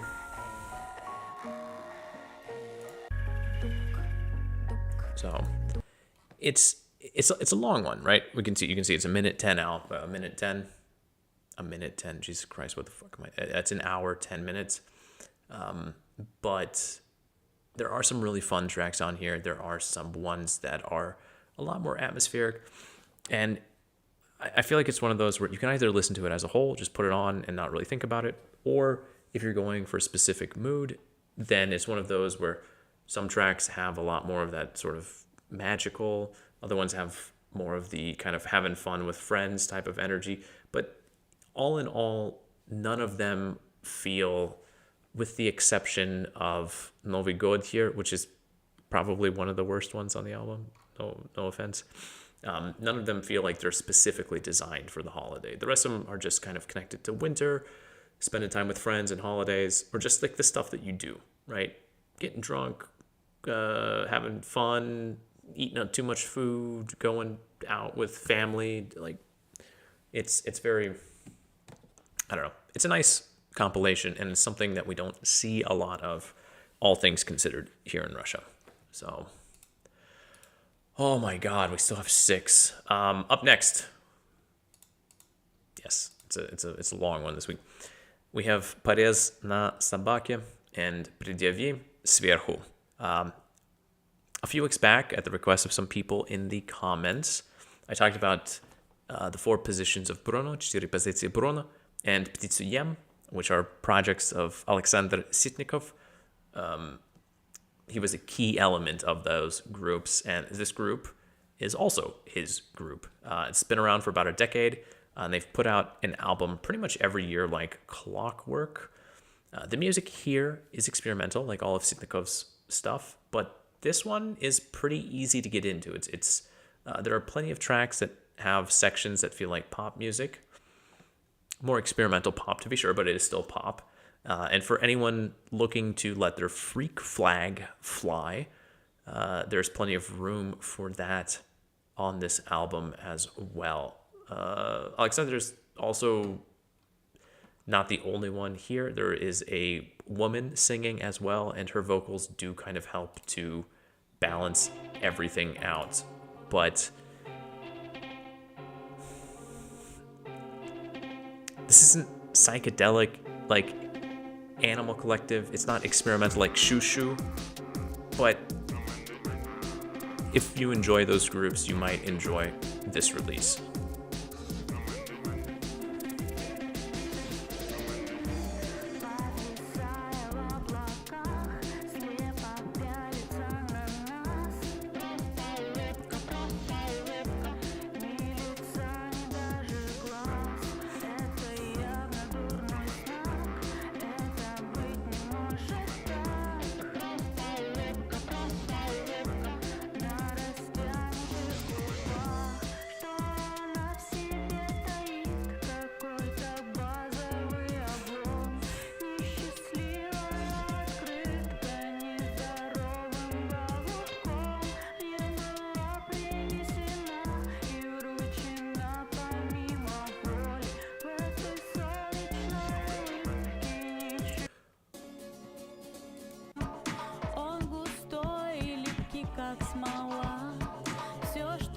It's weird, but it's not too weird. I think that's the big thing.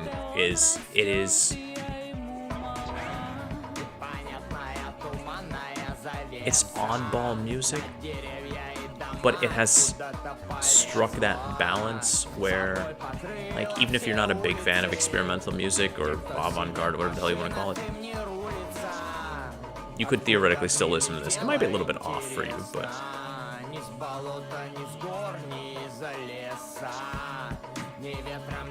it's like a lot of weird instruments going on here and everything like that. Well, maybe not weird instruments, but just the way everything sounds together.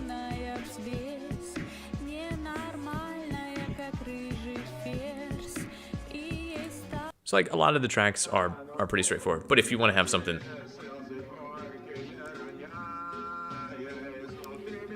the weirdness is still here. Like, you just have to go a little bit deeper in.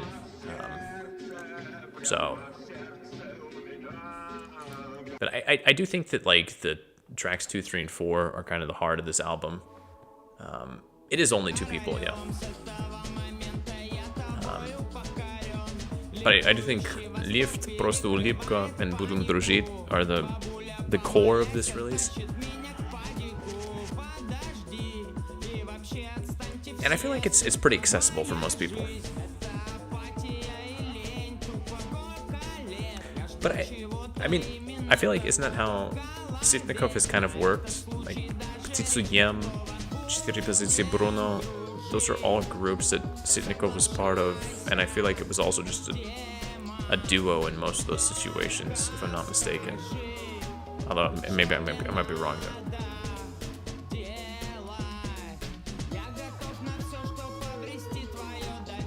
Yeah, like that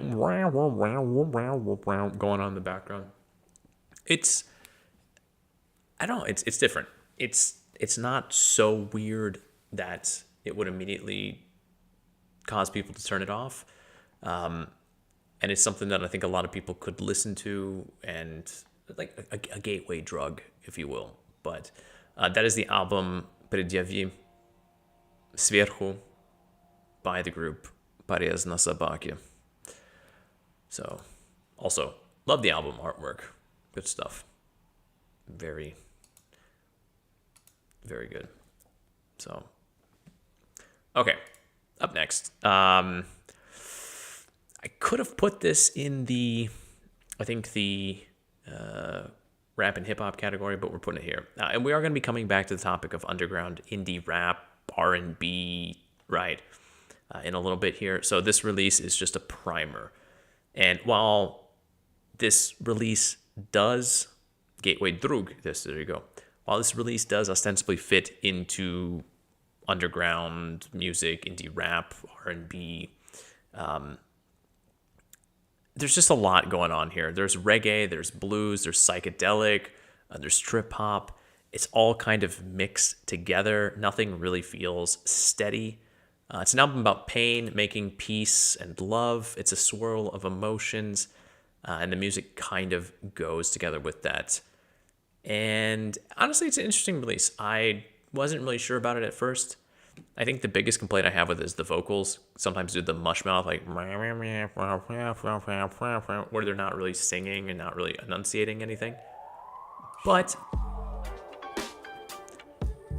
I think musically, like, you can overlook some of that. I mean, this track alone is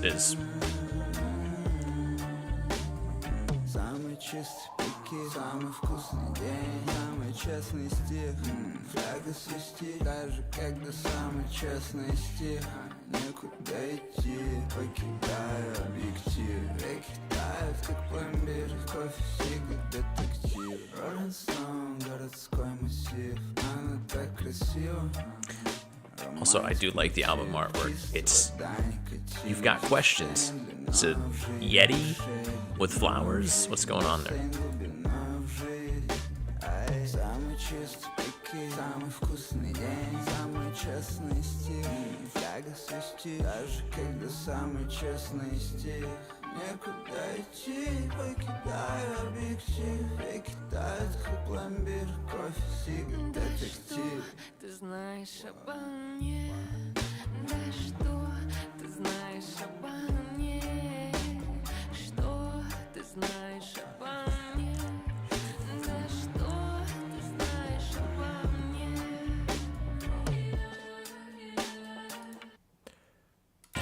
Хует бит. Не, это лирика, я просто включил бит и делаю вид. Это чистый блюд, мне не нужен плей, я и так смеюсь. That I was talking about a little bit ago.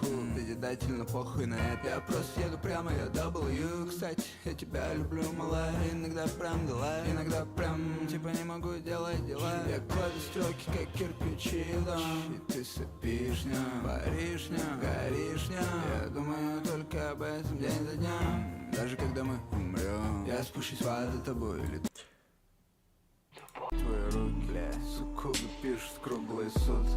So, I mean, I thought about putting it in the rap and hip-hop category because I think that is what the artist wants to be.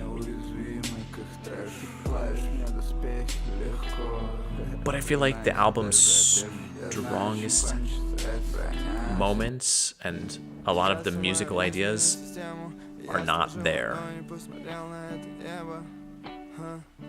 Ее душа и тело, я не могу поверить, что ты сверху точно знает свое дело. Это песня типа соло таргет лавр, покупаю флауэр, So, and honestly, the first track is just like this spoken word kind of floating whole thing. It's a fever dream of an album in a lot of ways. Maybe don't know how best to explain it. It's a few of these albums here towards the end are those albums that, specifically this one and actually the final album, that kind of hard to encapsulate in just a few words or even just a few tracks. They are honestly albums that you just kind of have to let play out, because even just jumping from track to track, you miss, like this album right here transitions. It transitions all the way through. There are so many times I was listening to this and a new track would start, and it's not that I didn't realize it was a new track. It's just there was no clear delineation that a new track had started, so I just assumed that we were in a different part of the same song. But yeah, anyway, I didn't even mention it. This is the album Solo Target Lover, and the artist is Bizea. I don't know how he wants it pronounced.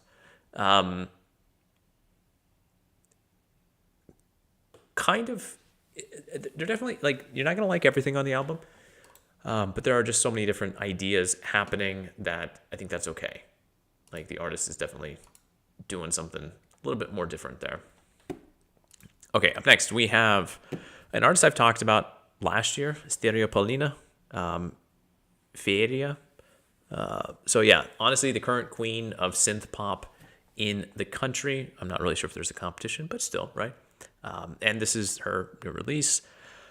I honestly like this album a lot more than last year's Песни для хорошего настроения. This is a darker album. It is upbeat in the tempo department and some of the music, but the lyrics and the overall atmosphere, they're not ones of comfort. This is something that hangs over you, and it is excellently done. Moments on this reminded me of the exasperation and exhaustion that you could hear on Orgy's first album, which is a weird reference, but go with it. Kind of feels like the synth pop version of that. It's not the most chipper music for the holiday season, but for the winter, I feel like this kind of works out.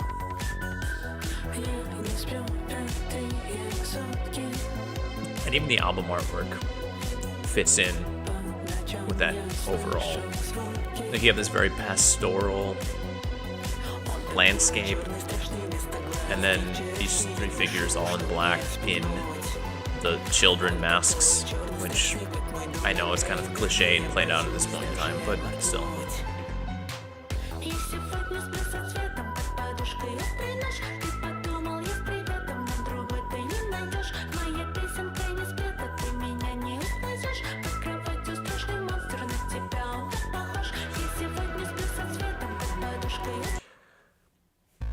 So obviously it's like a minor chord that they're using, but like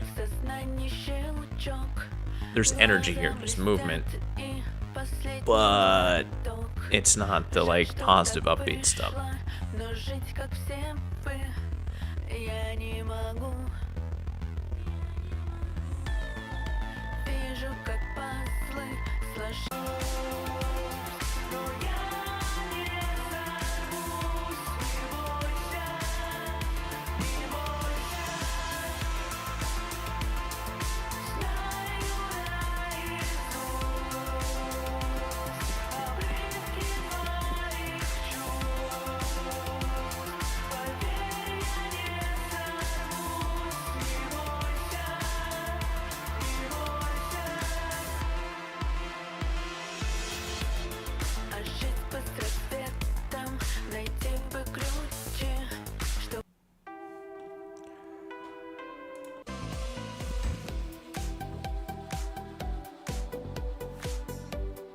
This is probably the best track on the album, in my opinion, but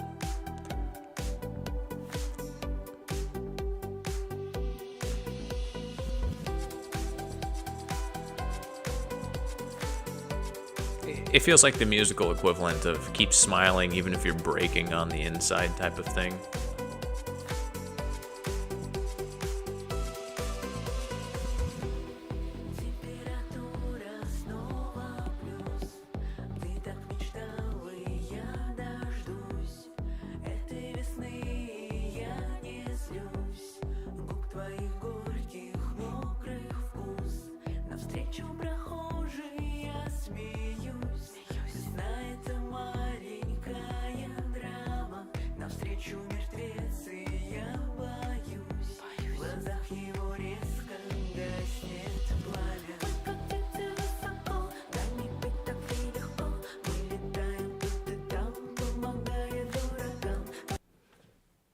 Yeah, all right, so that is Sтереополина, the album Feria. Bit of a departure from last year's album, but like I said, I do kind of prefer this. It feels a little bit more cohesive than the last time around, and I just enjoy the overall vibe a little bit more. Maybe it fits with the time of the year. I'm not entirely sure. Moving on, final three. Holy shit, here we go. All right, so up first we have Прекрасное растение by the group Salon Rastenie. Yes, this is a debut album in the eyes of the group from an indie outfit out of the Russian capital here in Moscow. It is warm and positive indie songs with a retro vibe.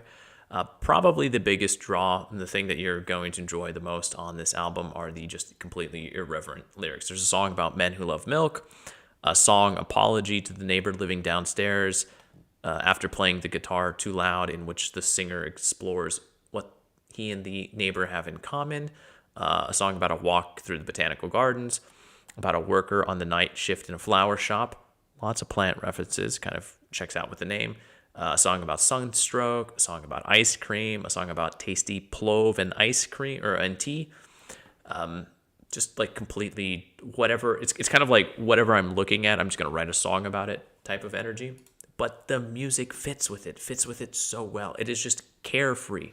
If you want something fun and just happy and upbeat, like I love everything. I'm just, everything is so great, even Sunstroke. Then this is probably the album for you.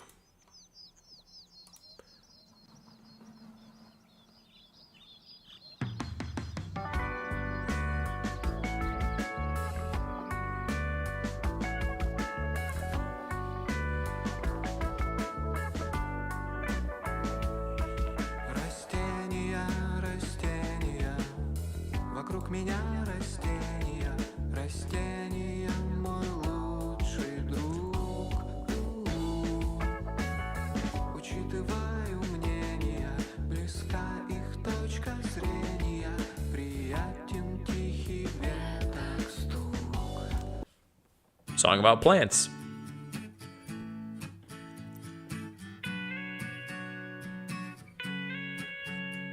Я думал, что тебя нет, сосед, сосед. This is one of my favorite tracks on the album. Like, the lyrics are so good. Я скромный парень и уважаю чужое пространство, комфорт нахождения в одной квартире. Я думал, что тебя нет.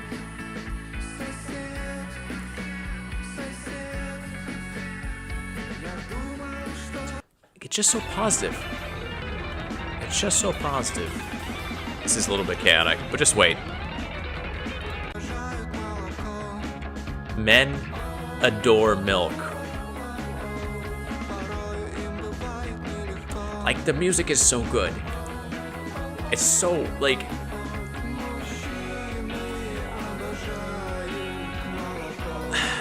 It's not something that I've never heard before.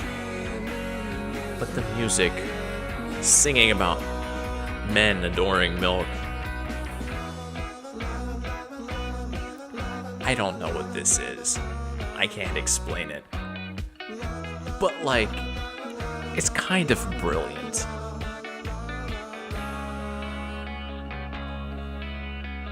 Oh, I'm sure these guys have a lovely live show. I'm sure it's a ton of fun.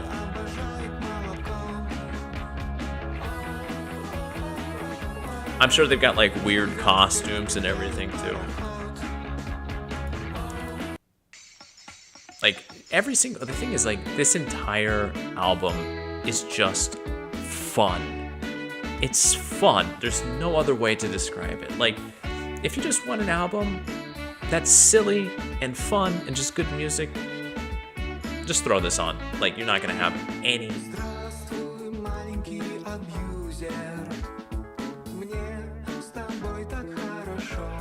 Like, what?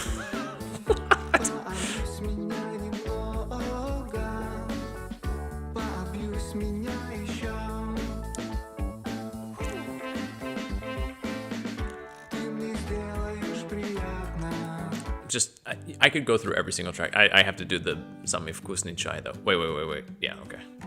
No.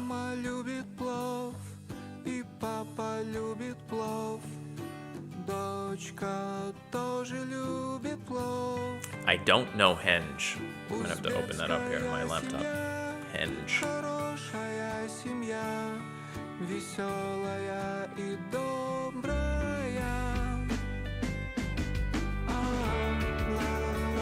Alright, I'll have to check out Henge later on.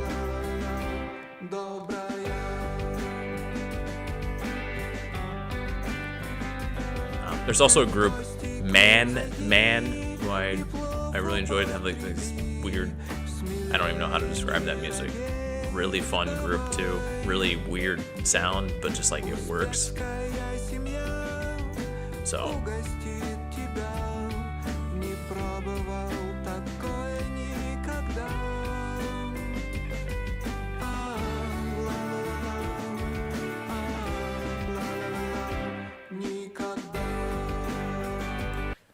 So yes, I love plov too, and I love tasty tea. Like, I don't know. Everything about this album is just a blast. It's just so fun, and I think Karozik is absolutely right there in the chat, where this is one of those groups that I feel like their show would just be just a trip. I'm sure that the crowd interaction would be really good. I feel like these guys should play together with something like Hadin Dadin. I feel like that would be a pretty good match. But yeah, anyway, that is the album Прекрасное растение, Beautiful Plant, by the group Salon Rastenia, or Plant Shop, effectively. Okay. We are into the longest live stream yet. It's the final one.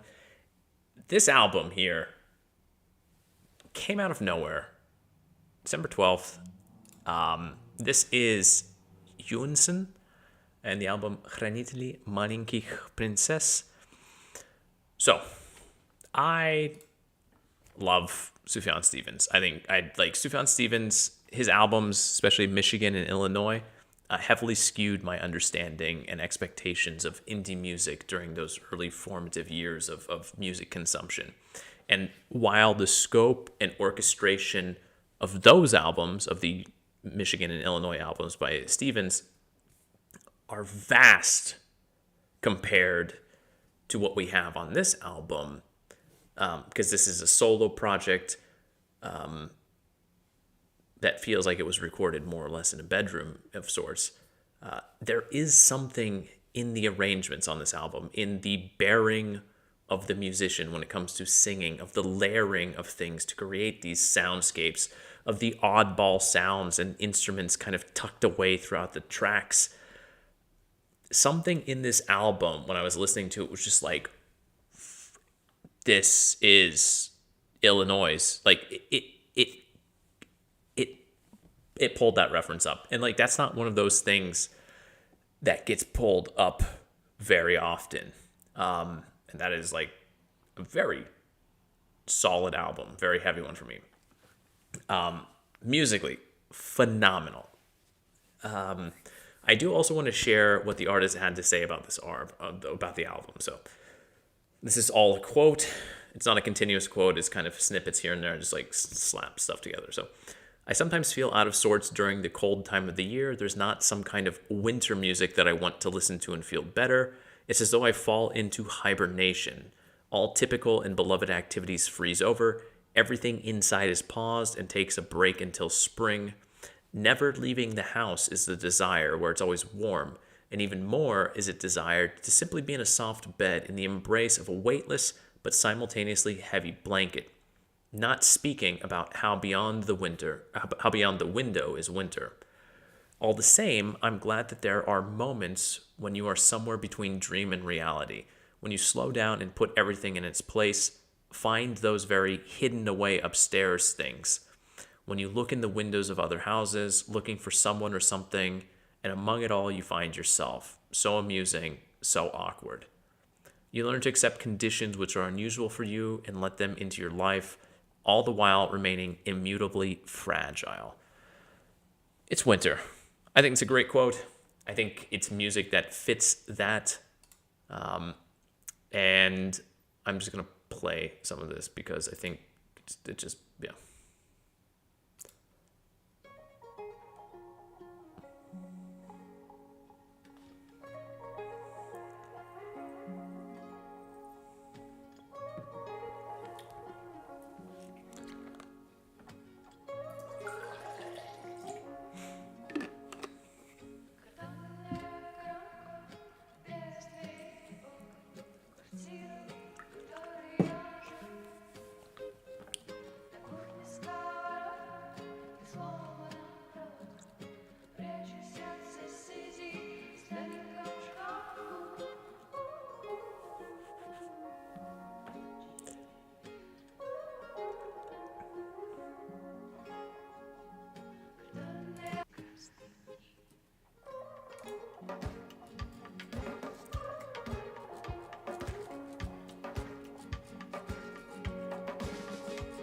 The layering here.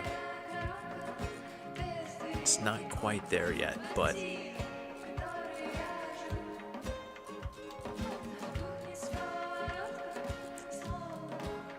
it's a good taste.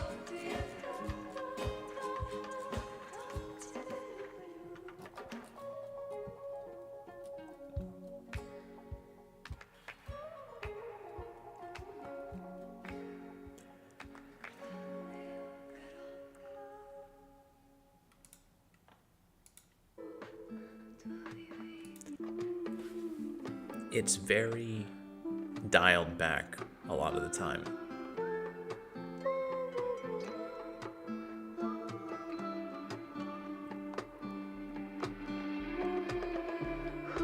And it's not necessarily a winter album, but it kind of is. There's something cold and tucked away in this overall sound.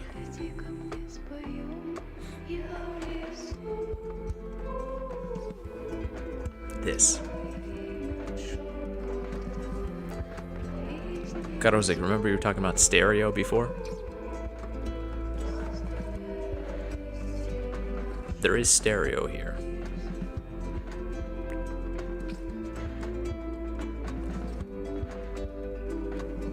I mean, I've got things moving back and forth inside my head.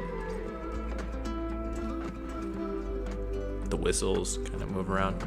And maybe that's all that it takes nowadays. Maybe it is just the effective use of stereo, of being able to channel or to use the different channels.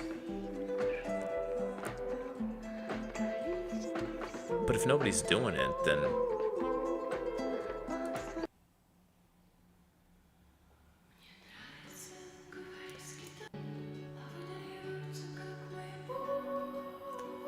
like it feels like it should be that like really delicate stuff that's just like, okay, whatever. But it always starts out so simple, and it's just like these little things get added along. It's like a snowball. Slowly gets rolled up. Oh, I love that.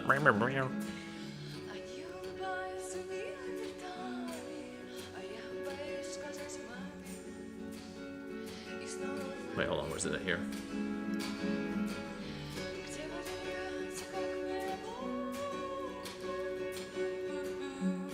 Yeah, that is, I mean, a lot of people. Yeah. Yeah. Like the mouth trumpet.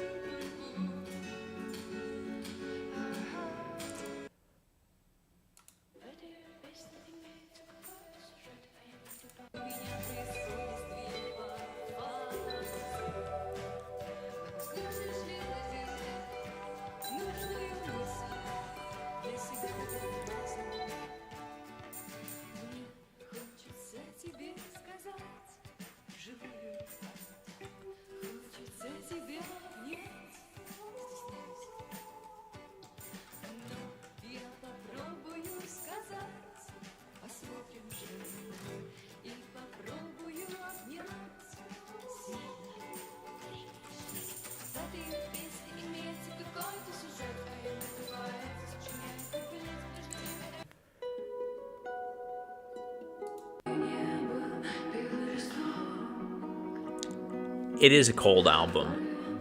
It is a winter album, I think, effectively, despite what the artist might say about not really feeling winter music. But it is a very beautiful indie album. And I don't know if this artist has... I'm sure she has one other album from last year, evidently. But... this is a hell of an album, and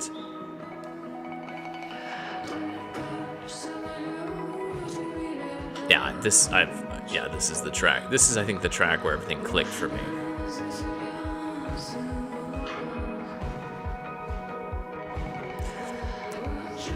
If you don't have Spotify, you can find all of this on Yandex Music.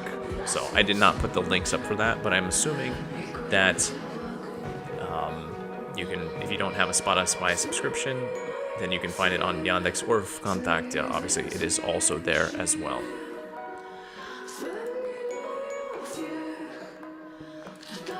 Yeah, I don't have a subscription to Spotify. It just kind of works for whatever reason. I think it's because of my countries. Anyway, you can find all of this on Yandex. You can find all of this on Vkontakte. I'm just using Spotify because, yeah, I can actually use playlists on Spotify where I can add all of the songs from an album in one click, which you cannot do on Yandex Music anymore. And I just hate Vkontakte by and large as a platform. So, anyway, yes, fantastic album. Check it out. Obviously, if you are looking for it on other platforms and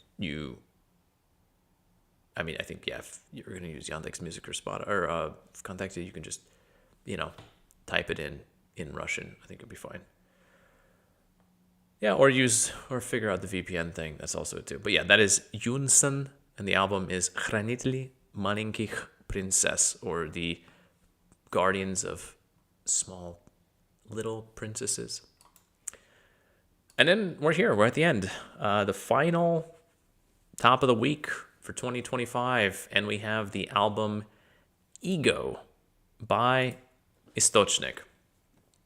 Now, I thought the discussions of best album of the year were kind of behind us about a month or so ago, but this one came out at the start of December.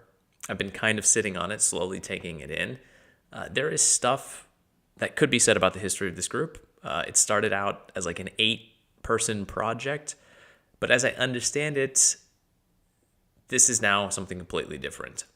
It's a reinvention of a project that has lain dormant for about half a decade. It is now a one-man project. So let's just approach this as something completely new. Let's not think about Источник as a project that was before, but just as Источник as it is in 2025. Nevertheless, I do want to jump back in time to 2012, 2013, as there are 2 albums from that time that completely caught everyone off guard. Frank Ocean's Channel Orange and Chance the Rapper's Acid Rap. Those 2 albums kept coming to mind for me while listening to this.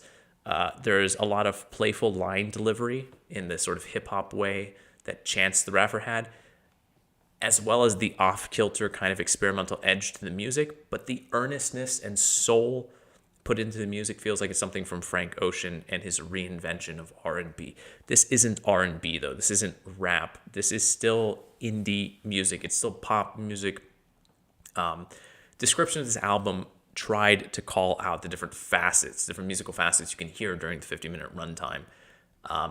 But I did not even bother to do that. It's the same thing as reading the ingredients to a Michelin meal. The sum here is more than the parts. The music fits any mood. The inclusion of Indian pop guests on many of the tracks. We can see Adval, Acid Race, who I talked about last week, Cup Size, who I've talked about before, as well. These people give the whole thing more depth. If I started out the year, the first time I did this, with my top pick, a slab of just sort of pure aggression and bile in the form of Zlo's Oven, which I still think is probably one of the best metal albums of the year. We're rounding the year out then. We're finishing everything up with positivity and a marriage of underground hip-hop, R&B, indie, pop, something that feels like the perfect yin to the yang of that metal release I just mentioned. So, yeah. It says there are 2 discs here. I just kind of took all of this in as one album. But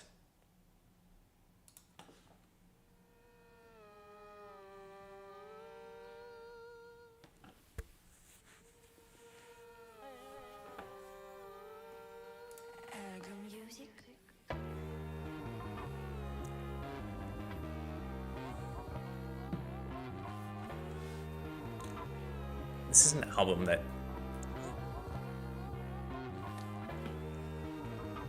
you do kind of just have to listen to it. I'm going to jump around. I'm going to try to highlight it, but so much can happen in the course of a single track, too.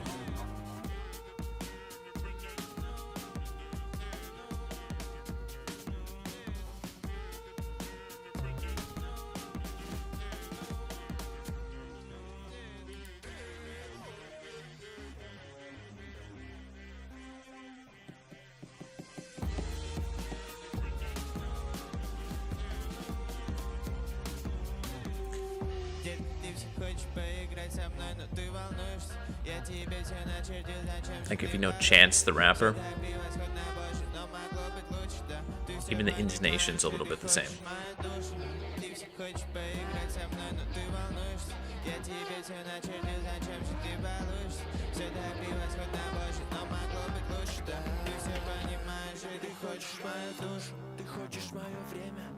Заполучить меня и все, что я имею. Ты хочешь мою душу, ты хочешь мое время.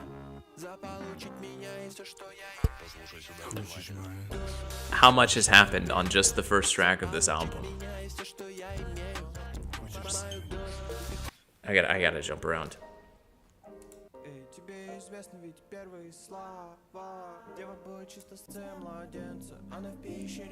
We're gonna have a full choir here in just a little bit.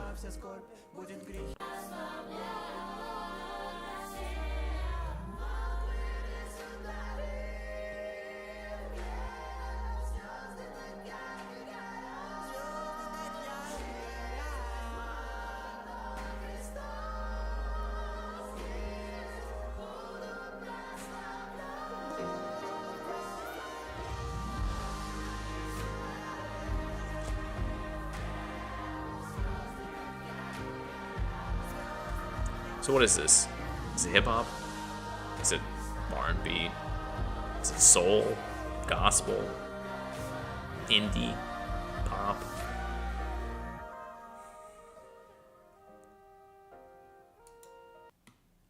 It's just an artist who decided to sit down and actually make music. And you can feel that through every single one of the tracks. And Это не просто, на твоей кухне закончился лёд. И на перекрестке не знаю, куда тебя повернет, куда поведет. that's kind of nice. It's kind of nice to get that. Неизведанный мозг, ты уже забралась на Yeah, мост, yeah. ты ветер унес цветы. Да, да. Все утро я думаю про твои сны, но мне их никак не понять, прости.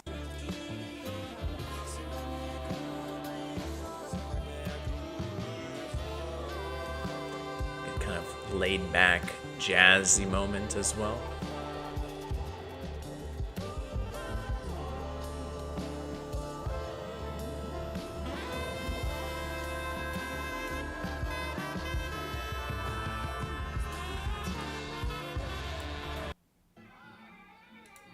Двух, я и так пустой, но, видимо, сегодня станет пуще.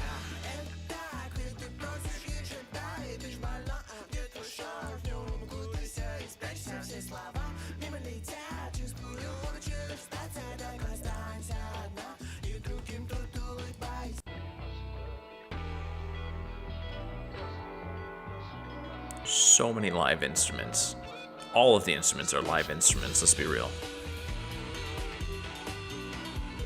The number of musicians that worked on this album.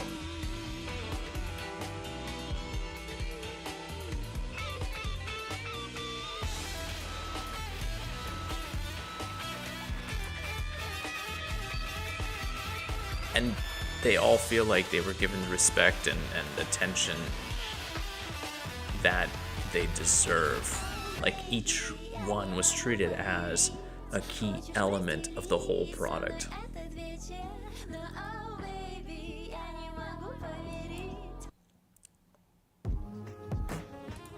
Следующий трек про любовь. Девочки, пойдем со мной. Мой автотюн голубой.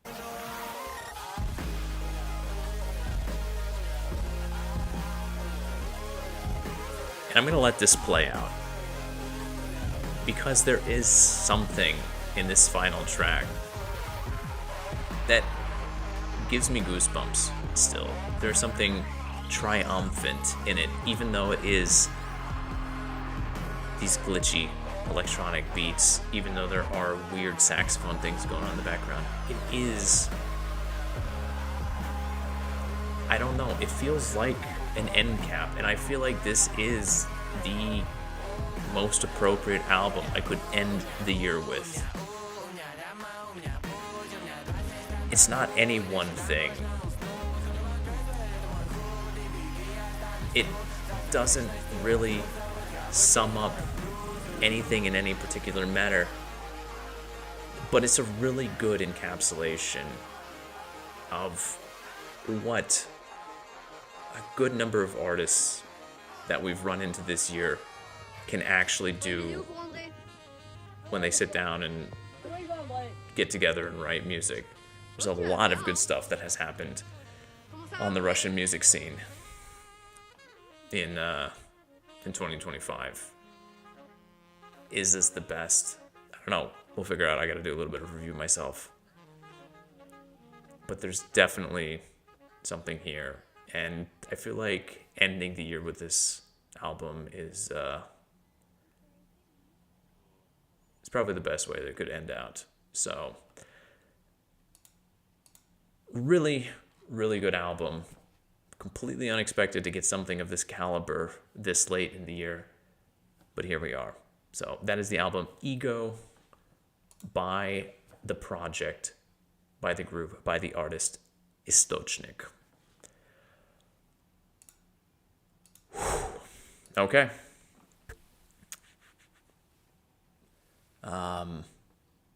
Yeah. We are this far in. It is 2.5 hours, and this, I think, the longest stream that we have ever done here. But hey, you know what? We gotta finish things up. That's it. I still have so much music. There are so many things I could look at, but I'm just gonna kind of have to leave it behind. That's how it is. I am for next week. I'm going to start re-listening to some of the top picks that I had from the second quarter, right? And I'm going to start talking about some of the top ones from that. I'm also going to take a look at some albums that other people have listed in their top picks of the year, albums which I myself did not get around to. And if there's something there that I feel like was a kind of a bit of an oversight or a miss on my part, then I will bring that to our attention. But yeah, I think next week, seeing as how it's going to be holidays, I'm probably going to start a little bit earlier. So obviously, keep an eye open. I will put like a bit of a if I change the schedule, I'll put a message there. But yeah, it's going to be holidays here in Russia, you know that. So actually for the next 2 weeks, come to think of it, the 2nd and the 9th are both going to be holidays. So yeah, maybe we'll do things at a slightly different time. Over the next 2 weeks, I'm going to try to talk a little bit about some other highlights of the year from my point of view. But like I said, as well, try to hit some of those albums that I think I missed along the way as well. Try to do a balance of that. But yeah, 2025, hard to say. I think going back and looking over the quarters, the second quarter, the third quarter, not quite ready to review the fourth quarter just yet, but I think I can handle the second and the third over the next few weeks. I feel like it'd be interesting to take a look at which seasons produced kind of the better music when it comes to specific genres. Like I feel like metal was definitely much stronger in the first half of the year than it was in the second half of the year. And I feel like indie and pop, or indie music for sure, was much stronger in the second half of the year than it was in the first half of the year. So it'll be interesting to take a look at all of that and then see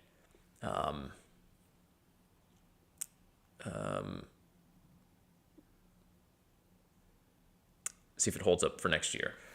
Korzik, be fun to learn how your relationship with celebrations changed, being from Christmas culture and all that. Yeah, it's actually one of those things that I probably can chat a little bit about a stream on next time. I probably should just make like a video. They got all the goddamn Christmas decorations up.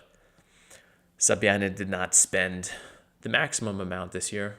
St. Petersburg spent more than Moscow did on decorations, but I probably should just go take a walk and talk and do a little bit of video about that. Probably not a huge amount, though, all things considered. I was always more of a Thanksgiving person to begin with. But anyway, everyone, if you've stuck around to the end, congratulations. I guess either it's Christmas Day or you don't have to work tomorrow, one of the two. I am going to wrap it up here. Next week will be the 1st. And I do plan on doing this in one form or another on the 1st. Keep your eyes open. If there are some changes to the schedule, I will release an announcement. Yeah, everyone have a Merry Christmas. If you are outside of Russia, realistically, if you're in Russia, obviously, Happy New Year's. С Новым годом, с наступающим, all of that fun stuff. You'll hear that from me again over the news segments in the coming days. But yeah, everyone have a good evening, good afternoon, whatever time of the day it is where you happen to be. Take care of yourselves. Happy holidays. I will see you when I see you. And until then, пока-пока.